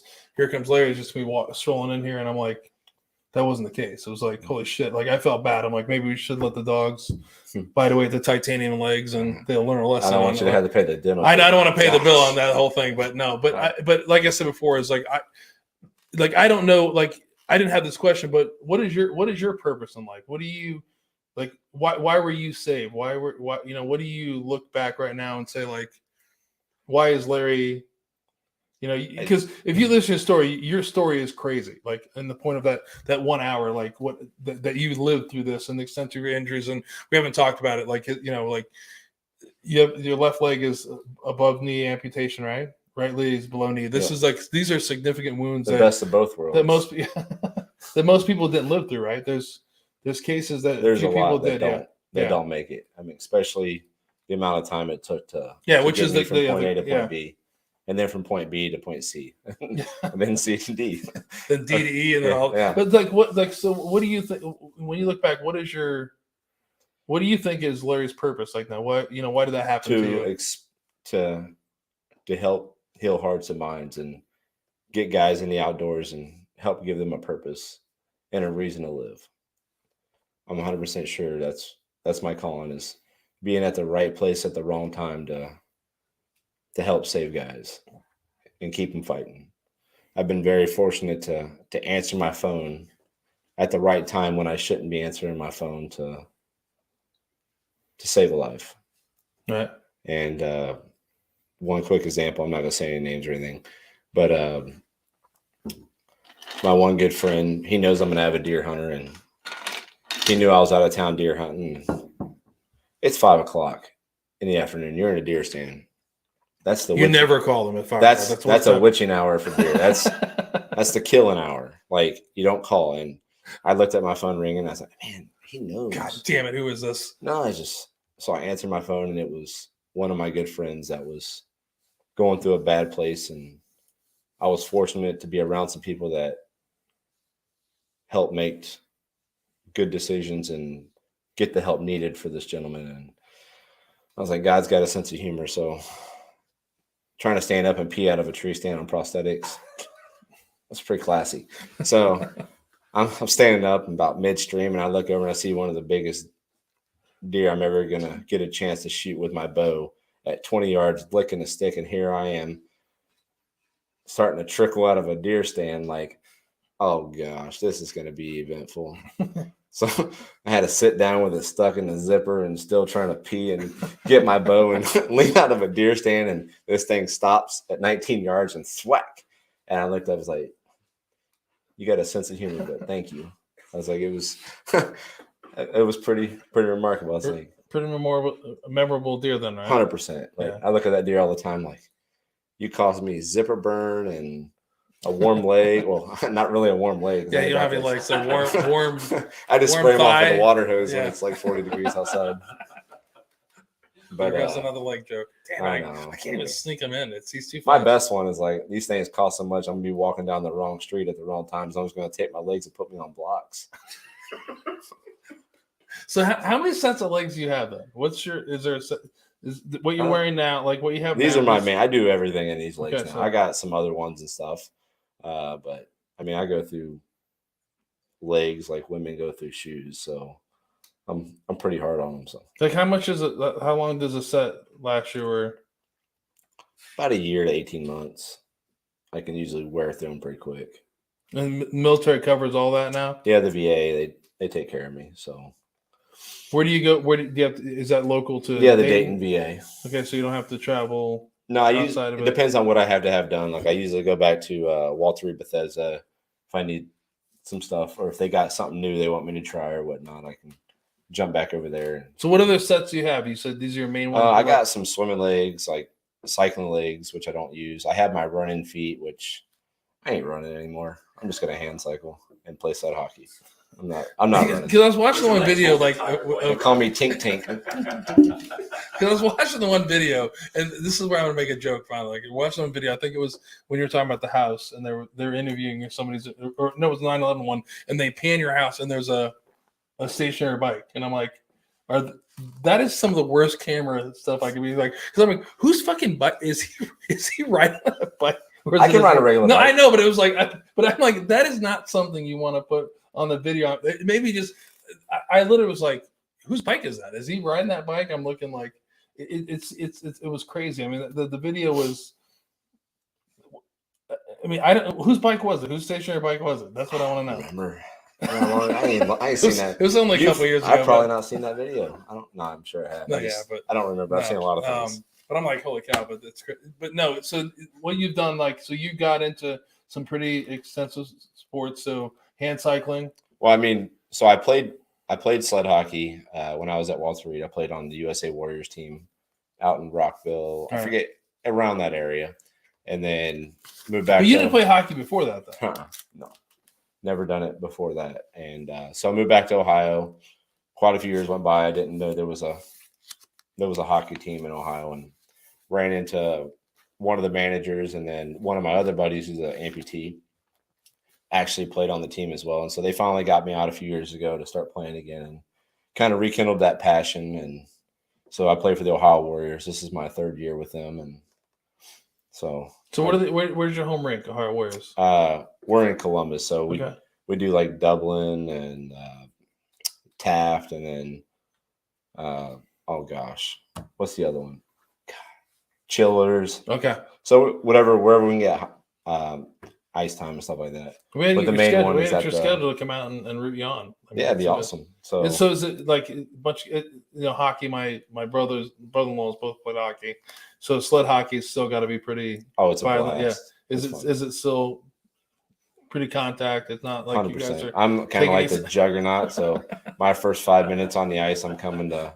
You're like the enforcer. I'm 100%. You're like Ty Domi of I like to see who I can piss off first, and I usually do it with a smile on my face, so that makes somebody even more pissed off. So the team you're on now, how many are veterans? Is it all? It's an all-veteran team. Okay, so do you play non-veteran teams or? Like we play all sorts. Like we're going to Disabled Fest in 2 weeks, and we'll play Disabled Fest. Yeah. I feel like you can't say that in 2023. I mean, I'm glad you said. I feel like that. I mean, here's because my joke. Like that seems pretty. I like the name of it. I mean, Disabled Fest. Oh, yeah, it is. It's a like. I mean, are we drinking beer? It's really cool. There's actually that's actually the name of it. Mm-hmm. Okay. It's pretty cool. So you can like. Fest. I took my cousin there, and he's like, "Man, you see some of these kids in a wheelchair. They're like, you wouldn't hit them with a styrofoam noodle. Like you'd be like, they're gonna break." And these kids get on the ice, and let me tell you, he's like, I've never seen anything like it. He goes, they become superheroes. And so, I mean, if you ever get a chance to go out and watch disabled ice hockey, it'll change your life mentally. I mean, and if you're complaining about a boo-boo, it's a whole different. When you're complaining about your neck, just like. Do I have much to complain about? These little kids. So do you feel like that's a message that the team carries on as the veterans that have seen this? Are you passing that? Are you motivational to other players or the people watching? Because I feel like is it both? What do you feel like is going on when you're? I think it's kind of all. I mean, I try to keep a really good spirit. Like I don't ever look beat down, or I go out and when I play, I'm 100%. And if I come off the ice and I'm not tired, that means I didn't give it all. Yeah. And a lot of my guys see that, and a lot of the guys on the team, we're all military, so we're all trying 100%. That's just our mentality. That's what we stood for. We're trying to give everything 100%. And so, I mean, a lot of the guys got the same mentality. So, what about the civilian teams you play? They find out what the military is like. Are you guys are bullying them? Not always. I mean, we get bullied. Not most of the time we are, yeah. No, it's fun. It really is a lot of fun. You're like, don't come across us. We will fuck you up in the corner. No, I'm kidding. It's not like that. We like to have fun. No, I'm joking. So are you a scorer? Or are you the I play left wing, so you score a lot of goals, or you mainly out there? I mean, I like passing. I like taking shots. I've been working on my shot and stuff like that. And I had the last little scrimmage we had. We had 2 games. I had 4 assists and 1 goal. So I was, like I said, the first 5 minutes of the game is the enforcer. So a lot of the guys key in on me, and then I'll have the puck, and then I'll just dump it off to a wide open dude because they try to take me out of the game because I already stuck a couple of their players, and so their main mission changes from playing offense to trying to take me out. So it's fun. So the sled you guys are in, does the government provide that for you too as well, or no? Yeah, the VA covered my bucket and my sled. Yeah, it's pretty cool. So everybody on the team is covered, right? Everybody on the team's covered. So how does that work when you're playing teams that aren't? Like if you're playing a team, I mean, there's some people that are disabled that their insurance won't cover it, so they're out of pocket. I mean, everybody is invested somehow, some way in the sport, and a lot of people put in the work to play. So it's fun to be on the ice, and we don't look at each other any differently than you and I look at each other, or you and him with both your legs. It don't matter. We're normal human beings. We get on that ice, and we're going heads up against each other. And yeah, it's like hockey, which is it's 100% hockey. Yeah, except I think it's the collisions look 10 times as worse as regular hockey. Like, I now that you say it, I've watched tons of hockey games. I don't think I've watched sled hockey. I don't think I've watched. I've seen the basketball, wheelchair basketball, which is like you said before. You watch that and you're like, oh my god, like it's crazy that people like knock each other over, and it's like it's worse than watching normal. Nobody's flopping in hockey. Everyone's really going down. You're like, which is crazy. How many guys on the team? It's fluctuated. I'm not sure exactly how many we have rostered right now. So some are leaving, getting new, and stuff like that. So it just fluctuates. So most of the people that like on the team, did they play hockey before? Or is it just like I think there's a handful that have. But majority is it's like a new sport. It's like, hey, strap this on. We can hit each other. I mean, there's quite a few guys have been there since our program started a few years back. So there's some good players. So it's fun to play with them. I mean, they're brothers and sisters in arms, and I'm happy to be on that team and keep fighting with them. Right. So one of the things I saw when I reached out to you the first time was there was a article that you were trying to get on the USA. That's my long-term goal. Right. I'd love to make a national team. Right. I'd absolutely love it. I mean, there's a lot of work I had to do. And, I mean, with my kids in sports and stuff like that, putting that time in right now is kind of on the back burner. I'm doing everything I can physically and getting on the ice as much as I can, whether it's stick time by the local rink by my house or when I can make it to go play with my team up here in Columbus. So I'm trying to put in the work now, but I mean, it's still a little bit of ways before I could hopefully make a run at that. So yeah, and I think your kids are both big into sports like you were. Garen, your oldest son, is playing football and baseball now, right? Yep, he plays. He's a big boy. Yeah, he's a big boy. Like my Nate. Yeah, he's a big boy. So he's a freshman this year at Carroll High School. So he's over 6'3", probably pushing 6'4". So big boy. Does that double your height now? With or without legs. That was my without legs. Double. That was my leg joke. Come on, that was like come on. Oh, come on. He's got to be double. No, so oh man, he just went over his head. He's like, with or without legs. Come on, I just finally threw my leg joke, and he pretended like I didn't make a leg joke. Gosh, well, we went to a amusement park, and I wanted to go down the water slide. She goes, well, we got to measure you. I was like, ain't like I can stand up. You got to lay down roller? Like, come on. She goes, can you get on one knee? I'm like, really? You know how hard that is? Do you see what's going on here? What's going on? So what's his favorite sport? Football or baseball? He loves football. I mean, he loves baseball too. So, I mean, he's pretty good at both. But his IQ in sports he's really, really good. He's talented with football. I mean, he's still growing into his body and learning a lot to learn, and he likes it. What position is he playing? They had him at middle linebacker this year. Okay. So on the JV team, and he was pretty fun to watch. So awesome. It's always watching it. And then Addison, 10 years old. She's 10 years old. She's my competitive cheerleader. So how's that life? I mean, that's one thing. That's why I got gray hair. That's why I got some strands of gray coming in, because she is absolutely fearless. So if she can jump out of it, shoot at it, ride it, go fast, or get tossed, that's her MO. She's full tilt, 100 miles an hour. That's just. But are you surprised though, with you being her dad? I mean, is that? I just feel bad for the boys she's got to date. I'm gonna say a prayer for them. So is she more like you or your wife? She's more like me. Okay. Like my son's more my wife. He's more conserved and just a really good kid. And my daughter, she doesn't have a lot of remorse. And so if she warns you that you're messing with her and she's gonna hit you in the face, you better take heed to that warning, because she's gonna pop you. Someone's getting hit in the face. Yeah, 100%. She's very strong-willed and independent. I can't imagine where she got that from at all. I have no idea. But I feel like your wife has to be a strong and independent person as well. She right? is. She's. I mean, she is definitely a strong, independent human being, especially, and very patient. I don't give her credit enough for how patient she is with me, because I like having fun and goofing off, especially when it's not time to goof off. I still tend to push those buttons, and so she definitely has fun. I think she's like a testament to Caitlin, is I think you have to talk about, is like, she followed you to Hawaii years ago when you decided to. Yep, she left everything and I think, and that's a lot of what, we talked about the spouses here before, but a lot of spouses have done that. They leave everything they know to follow the person they love, and it, it doesn't always go perfect.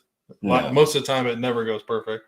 So it's always. I mean, a lot of my buddies that were married when they were recovering, most of them are single now or remarried, because a lot of the wives. So what do you think made your wife say? The boys were still there. The boys, yeah. The boys were still there. Jason said it. No, all joking aside, like, have you ever, like, what do you think is her reason for staying? I mean, obviously, awesome dude. I mean, it was the fact that she supported me from day one, and she knew the consequences, and she was not going to want to say she was okay with it, but she was willing to support me and sacrifice everything she loved and was for me and our relationship. And she's like, I guess you couldn't see yourself with anybody else. And I tell her all the time, I was like, well, at least you're married to a guy that can't run out on you. Here he goes. She's like, I can't take you. I can't deal with you. Can reel out on the wheelchair. Oh but no, I mean, she's been my rock through a lot. Sable fast wheel jokes, running jokes. I mean, I don't know what they do right now. So no wheelchair? Is wheelchair gone? Like no wheelchair ever? I use a wheelchair. So when do you use that? Home or when I'm at home? I mean, I've realized, like, I'm gonna be on my prosthetics forever unless they come out with something amazing.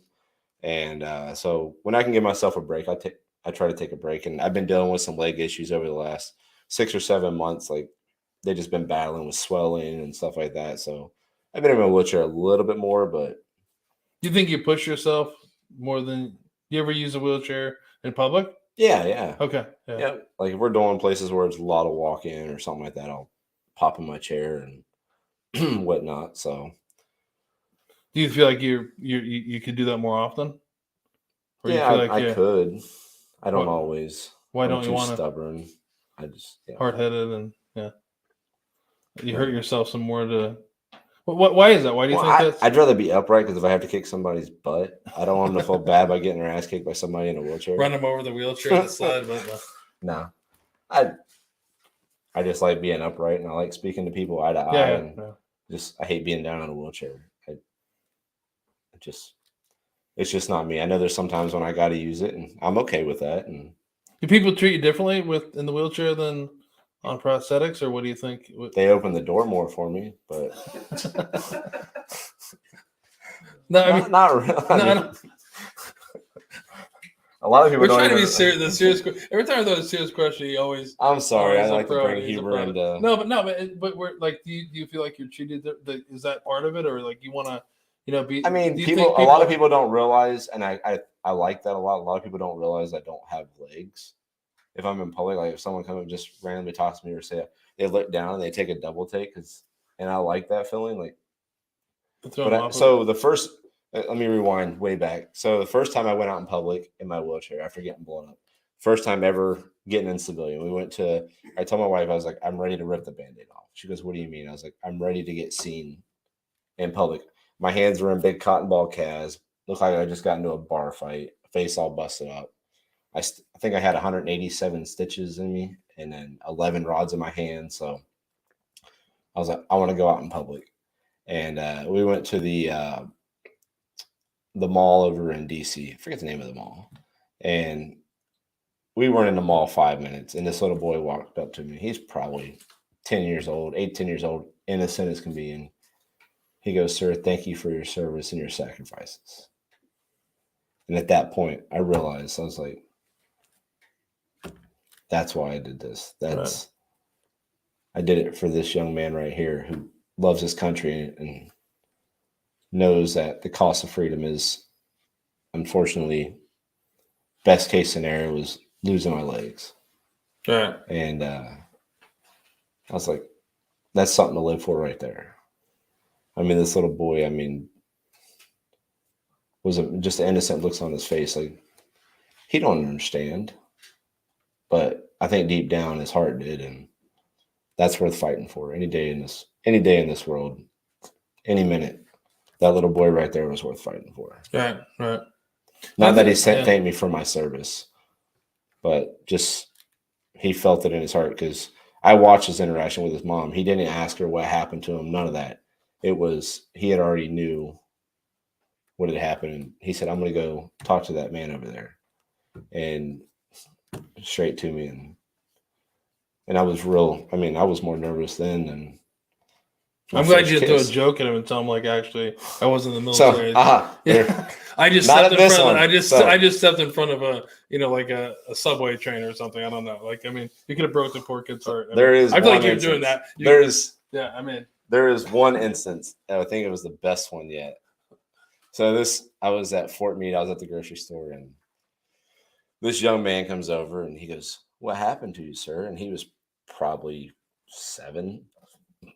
And you could see his mom saying, "Don't say anything." I was like, you know how you sleep at night and you're worried about what's in your closet? I'm like, well, the boogeyman come out of the closet and ate my legs. And this kid turned as white as a ghost. And his mom looked at me with the utter like you fucking what asshole. just happened? Like, you asshole. Like, I'm like, this kid ain't sleeping. The kid didn't sleep for 20 years. The mom comes over. She goes, "Now tell him what happened." I was like, I tried. I was going to explain it to him. You're like, your mom wants me to tell you a lie, but it was for the boogeyman.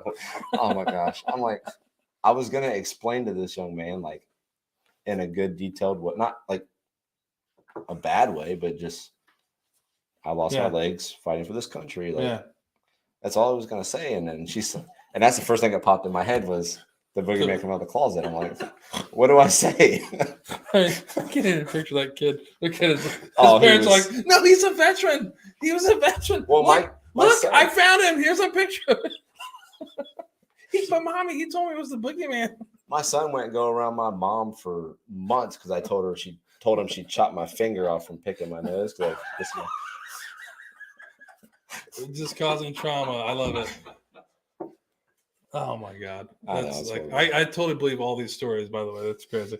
But like, so nowadays, like, your kids obviously are used to your sense of humor. Oh, they're awesome. But like, was there like any type of, like, with your wife, or like you seem to have like adapted and like took your new life, or you call Rip the Band-Aid, and be seen as, like, anybody in your family, were they apprehensive about it? Your wife, your kids, like the first time you're out in public? Like, my son, I think, was still too young to understand. He just knew his daddy was there. That's all he cared about.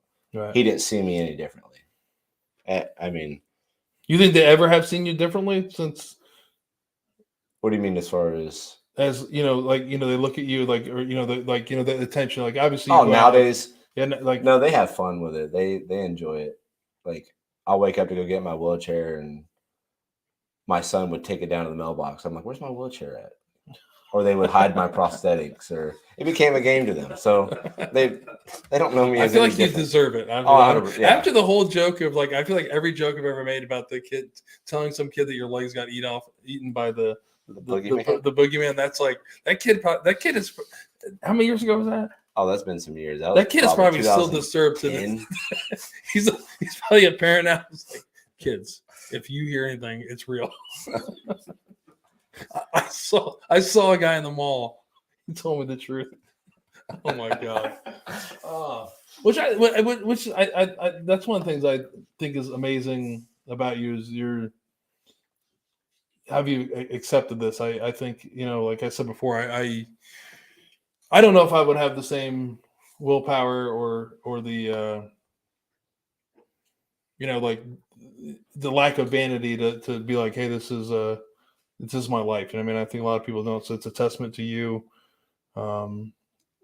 Testament to your family for raising you. I mean, it's pretty amazing, and you definitely are an inspiration to a lot of people. Thank you. I hope you know that. And the one thing that we haven't talked about is you actually did 3-gun shooting for a while, right? Yep, with 3 guns for vets a while back. So I did a little 3-gun shooting. So I mean, like he's living his best life since this happened. He's like sled hockeying. Yeah. I mean, he's doing all kinds of stuff. I mean, he's doing more things than a lot of people have done: fishing, hunting, 3-gun shooting. And we heard there's a video from one of our old guests, right? Yeah. That there's we have to find I'm gonna find this. Listen, video. I want to see this, and we're gonna put this on there. I don't care because it's gonna be funny. So supposedly, we had Gunner Sergeant Bustler was on. Chris Bustler was on a few months ago, and they all 3-gun shot with Jason, who's in the background. And suppose there's a video of Larry doing 3-gun shooting that. As I'm going through the course, Bustler is behind me. He can do some amazing RoboCop voices or whatever you want to call it. So as I'm clearing the range, he's behind me going, and it's actually on point. It's probably one of the funniest videos I've ever seen in my freaking life. If you have this video, if you've seen this video when you see it, which is great. I mean, it's good to have a sense of humor, I guess. Well, I didn't realize he was doing it. So I'm back excited to watch this video. But you want this video as much as we do. I do. Chris, we need this video. Chris, where's he at? He's supposed to be trying to find it. So I already messaged him while I was here. I was like, I need this video now. Which we heard is we heard today that his story might be becoming a movie, right? Oh, that'd be awesome. So it would I was like, if you need guys with no legs, we need some extras. he could fill in for the scene in the. I know it's in the Bradley, which is awful, but that's great news. I think it would be cool. We're talking about who was your so what actor would you pick to live your life story then? Mark Wahlberg. I feel like he does it all we were talking about, right? I don't know. It'd be hard. Had to be a guy without legs, wouldn't it? No, they could. Lieutenant Dan. I forgot about Lieutenant. Gary Stain said without Lieutenant Dan, right? Yeah, it's true. I forgot about that, but I mean. This could take who would you want to share your story? Who would you want to live your story? I've never been asked that question. Hey man, this is for the Patriots, and you wouldn't even let me really drink either. I haven't been drinking whiskey. It's like don't stop because of me. I'm not condoning. It's just we did because we were talking about before. It's I think you said before we talked about this, and it's true. It's like everyone is different, right? We're trying to respect your story. It's super important, and you told me 10 times just do it, and this is more about fellowship, right? Yep. Coming down here and breaking bread for the hour before, meeting you. We talked a few times, but seeing you, it's the alcohol isn't the reason why we're here. It's here to share a story. It's here to for some people. To be honest with you, they need that that courage to do that, and I think that's what I think is amazing about you is You're all out there, brother. You're I can't imagine you drinking whiskey. I'd be like, this is gonna be a good time. We are definitely gonna be fucking some shit up by the end of the night. But but that's you, right? So try to be a drunk on prosthetics. I wonder if I can get that. We get the wheelchair. We'll be rolling around. No. I don't know if I can get pulled over for that or not. No, but I thought that it's a true thing about you. Is there's some people that's we talked about this before. That's what some people need to feel open. I mean. It helps me. I can't lie, but and it's another thing you talked about before. I think you said to me in your situation is different than a lot of people, right?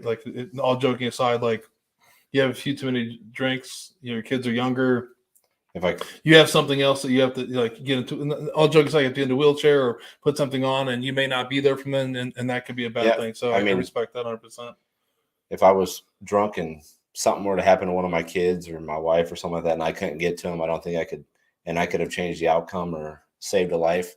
I don't think I could ever forgive myself. So I took a vow to never get drunk again, and I'm over 2 years now, and I've only had a few shots just to salute with some of my brothers I served with, just in honor of the ones that's fallen, and that's to the extent of what I've drank in the last 2 years. So it's been over 2 years since I've been drunk. Yeah, so no, and that's the thing we're talking. anything. Yeah, I can't say it's been that long for me, but no, but I think it's a personal choice. Like, I'm not an alcoholic. No, I mean, no, I never drink a lot. But that's the thing we talked about before. Like, this is what we, there's some people that have talked about like pours with Patriots.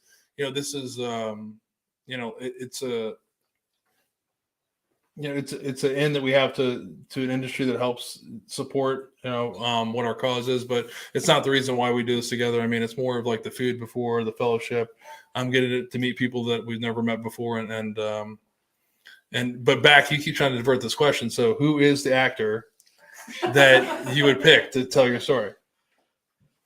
You got to have an actor. Like, think about this. Come on, man. Like, don't say Mark Wahlberg. That's the easiest answer. He does all the great stuff. I mean, I don't know. It'd be a tough one, man. See, tough question. I think Rob Riggle would be freaking hilarious. I can see that actually. Another Marine. Yeah. That would be who it would have to be. He'd be freaking. I mean, a lot bigger than me, but he'd be hilarious. Yeah, but it's because he has his legs. He's bigger than you. Without legs, we're the same height.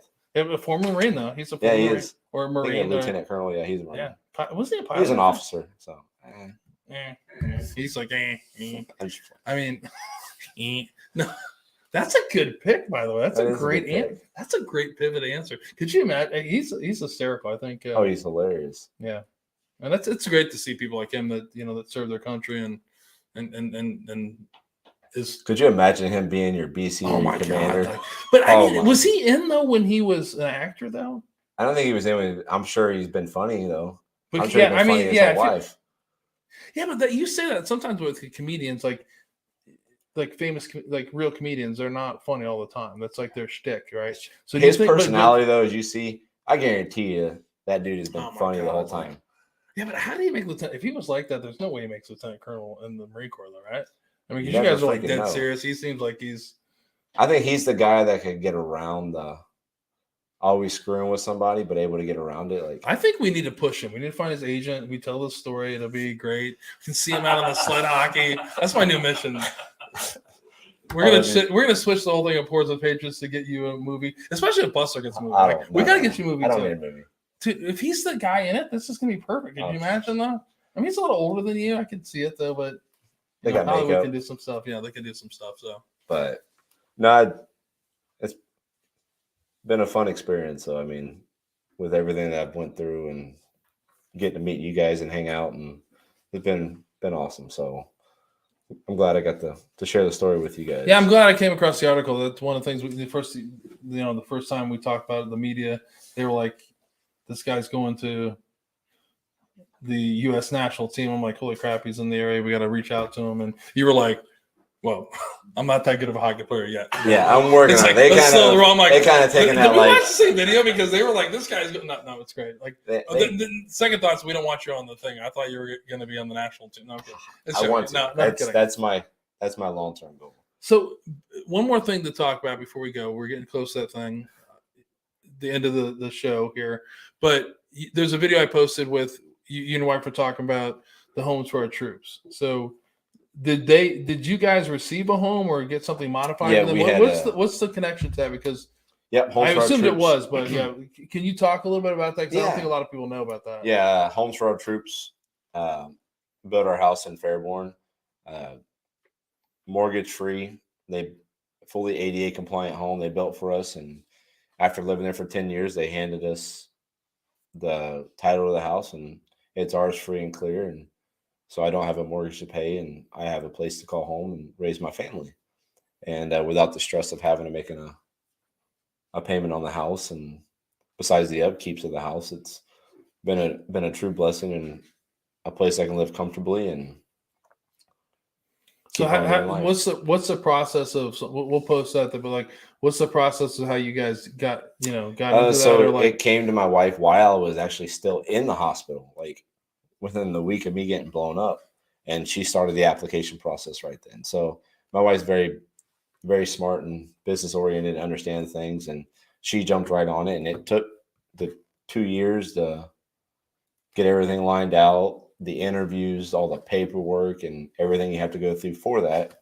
And they found us property in Ohio, in Fairborn, where we live, which was close to family. And they got Dan Duvall stepped up and built our house. And so that process, the builder actually builds it for Homes for Our Troops. Yep, they put it out there to the local building organizations or whoever does that, and then a contractor will pick it up and they work out whatever they got to work out, and then they proceed forward and start the build of the house. They have groundbreaking ceremonies, the build brigade ceremonies where the community comes out and helps with projects with building the house and stuff like that. So the community gets to get involved, and a lot of people donated and helped make it possible for us to have a nice home. Yeah, so do you know how many homes they supply each year? Or is it? It fluctuates. I Right. really don't know what number they're at right now. Right. I mean, it's something I need to check. I haven't really paid much attention lately. I've just been so busy with the kids' sports and trying to spend time with my wife and do other things. Being the Ty Domi of sled hockey. I know, right? Well, no, it's not even that. Like, it's sled hockey, my kids' stuff, and like I take a lot of veterans hunting and fishing, and we just got the stuff to do at Right Pat. So I got last year we had 5 weekends where we were able to host 4 to 5 veterans a weekend for a managed deer hunt on Right Pat Air Force Base on closed properties. And we were able to harvest 2 monster bucks for the vets, 2 first-time whitetail bucks for these veterans. And we had a lot of does killed out there that the veterans got to harvest for meat. And I also was able to, this is through Operation Cherry Bin and Hunters Helping Heroes. And so what are those charities again? Cherry Bin. Okay. Operation Cherry Bin is in Wilmington. It's a pheasant farm out there where they do pheasant hunting, but they also have a thing called Operation Cherry Bin where it's a 4 days where they bring in, I think last year was 35 or 40 vets where they have country concert, a lot of hanging out, paintball, some dove hunting, pheasant hunting if the weather's right, and just socializing and getting to hang out with each other and all this stuff. And that's the big event. And then I do a lot with something called Hunters Helping Heroes. They took me to New Zealand. I was taking guys to Arkansas, and I became really good friends with the president of Hunters Helping Heroes, Ryan. And as a thank you and wanting to get back, he took me and the other veteran that I got into hunting to New Zealand to go hunt red stag and Himalayan tar. And so I've been trying to find a way to get back to them. And so I started a muzzleloader hunt a few years ago in Wilmington, and we would bring in 5 to 7 veterans to do muzzleloader hunting on the farm that I hunt with some awesome farmers that open their property up for the vets. And it's kind of continued over into this year. We got Whitetails Unlimited involved, Fayette County. And so it kind of really blew up. We had like 8 or 9 farms this year for our whitetail hunt. Operation Cherry Bin, we kind of teamed up with them. They helped sponsor the hunting on base and the whitetail hunt, along with Whitetails Unlimited. So it's pretty cool that 3 organizations were able to come together and help the cause, help getting the veterans outdoors and experience what this world's got to offer.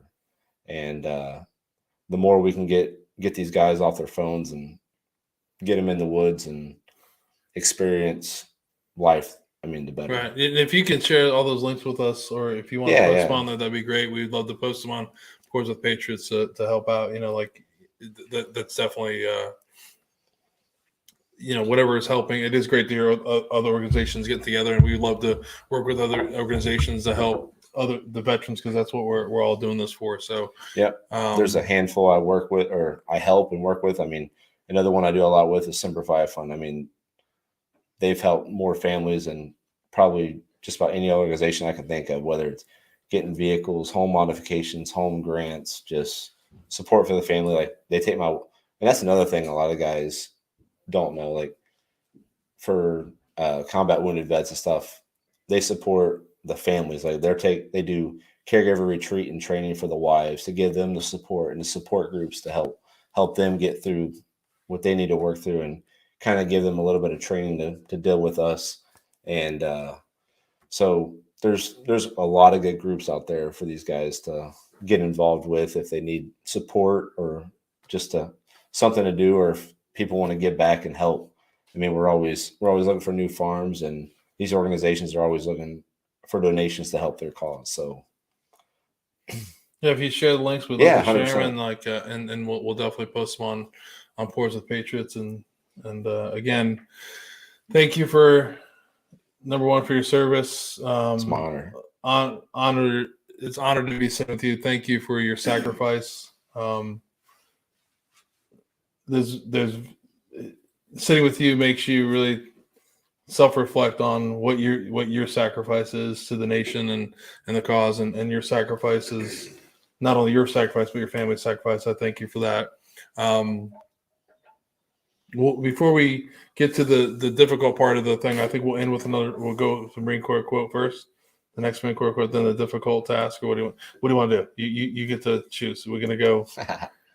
We got to go with the Marine Corps. Yeah, we go with the Marine Corps quote. And it's a good. This isn't actually. I try to trick it, but it's not a Marine Corps quote. It's actually more important what you see. We talked about Marine Corps, but here we are sitting with. It's an honor really to sit with someone like you who's a Purple Heart recipient. So here's a Purple Heart quote. You've probably heard this many times. If you haven't, I'd be surprised. But this is from George Washington. It said, "Let it be known that he who wears the military order of the Purple Heart has given of his blood in the defense of his homeland and shall forever be revered by his fellow countrymen." So I think that's like we said before, is like there's many people that don't come back, but there's many people that lost a lot, and it's truly honor. Like I'm sure you don't like to hear it, but anytime you see someone that's a Purple Heart, you're a hero and an inspiration to all of us, no matter what we served. And thank you for everything. I mean, thank you to your wife, your kids, your parents, everyone along the way for your sacrifice. And thought that was appropriate. Now we'll talk about the bad part of. Josh doesn't like me to say that, but the bad part of the difficult part about it tonight is, we're going to honor a fellow Marine who took his life. And again, we've talked about this before, and I think Larry said it pretty well. Is there's people out there that it's a bad decision. It's a decision that has a lot of effects on a lot of people. So tonight we're going to honor a Marine, a former Marine like yourself, U.S. Marine Sergeant Matthew Partka, 25 years old. Matthew took his life on July 3rd, 2002 in Jacksonville, North Carolina, while he was on leave at Camp Lejeune. Matthew was born October 16th, 1996 in Springfield, Massachusetts. Matthew moved to Hingham, Massachusetts in 2000 and graduated from Hingham High School in 2015. Matthew enjoyed playing baseball and was a member of the high school wrestling team, very similar to yourself. Matthew enlisted in the United States Marine Corps in 2016 and went to recruit training at Parris Island, South Carolina. In 2017, Matthew deployed to Kuwait in support of Operation Inherent Resolve. At the time of his death, Matthew was assigned to the 4th District Marine Corps Recruiting Command in Lansing, Michigan. Matthew's awards and decorations include the Marine Corps Good Conduct Medal, National Defense Service Medal, Inherent Resolve Campaign Medal, Global War on Terrorism Service Medal, and the Sea Service Deployment Ribbon Second Award. Matthew is survived by his parents, Gregory and Maureen Partka, and his sisters Kathleen Watts and Caroline Partka. And again, like we said earlier in the podcast, if anyone or if you need to talk to someone about you are considering suicide, you definitely need to dial 988 or dial 1-800-273-8255 and press 1 or text 838-255. And again, we'll end it episode 29 unless you want to add something to it. Any parting words? Thank you for giving me the honor to be on your show and share my story. And I'm very thankful and grateful for you guys and what you guys do and giving the vets the opportunity to share the story. And I appreciate it. The honor is all mine, my friend. Thank you for your sacrifice. And We got to find that video. Yeah, we got to find the video. Yeah. That I love that. We definitely need to find the RoboCop video. That's the perfect way to end this. But thank you, Larry. Thanks for coming on. Thank you for your sacrifice. Thank you for everything you do for the nation, and I'm glad to have you on. So thank you. We'll see you guys in a couple weeks. Hoorah. December 5.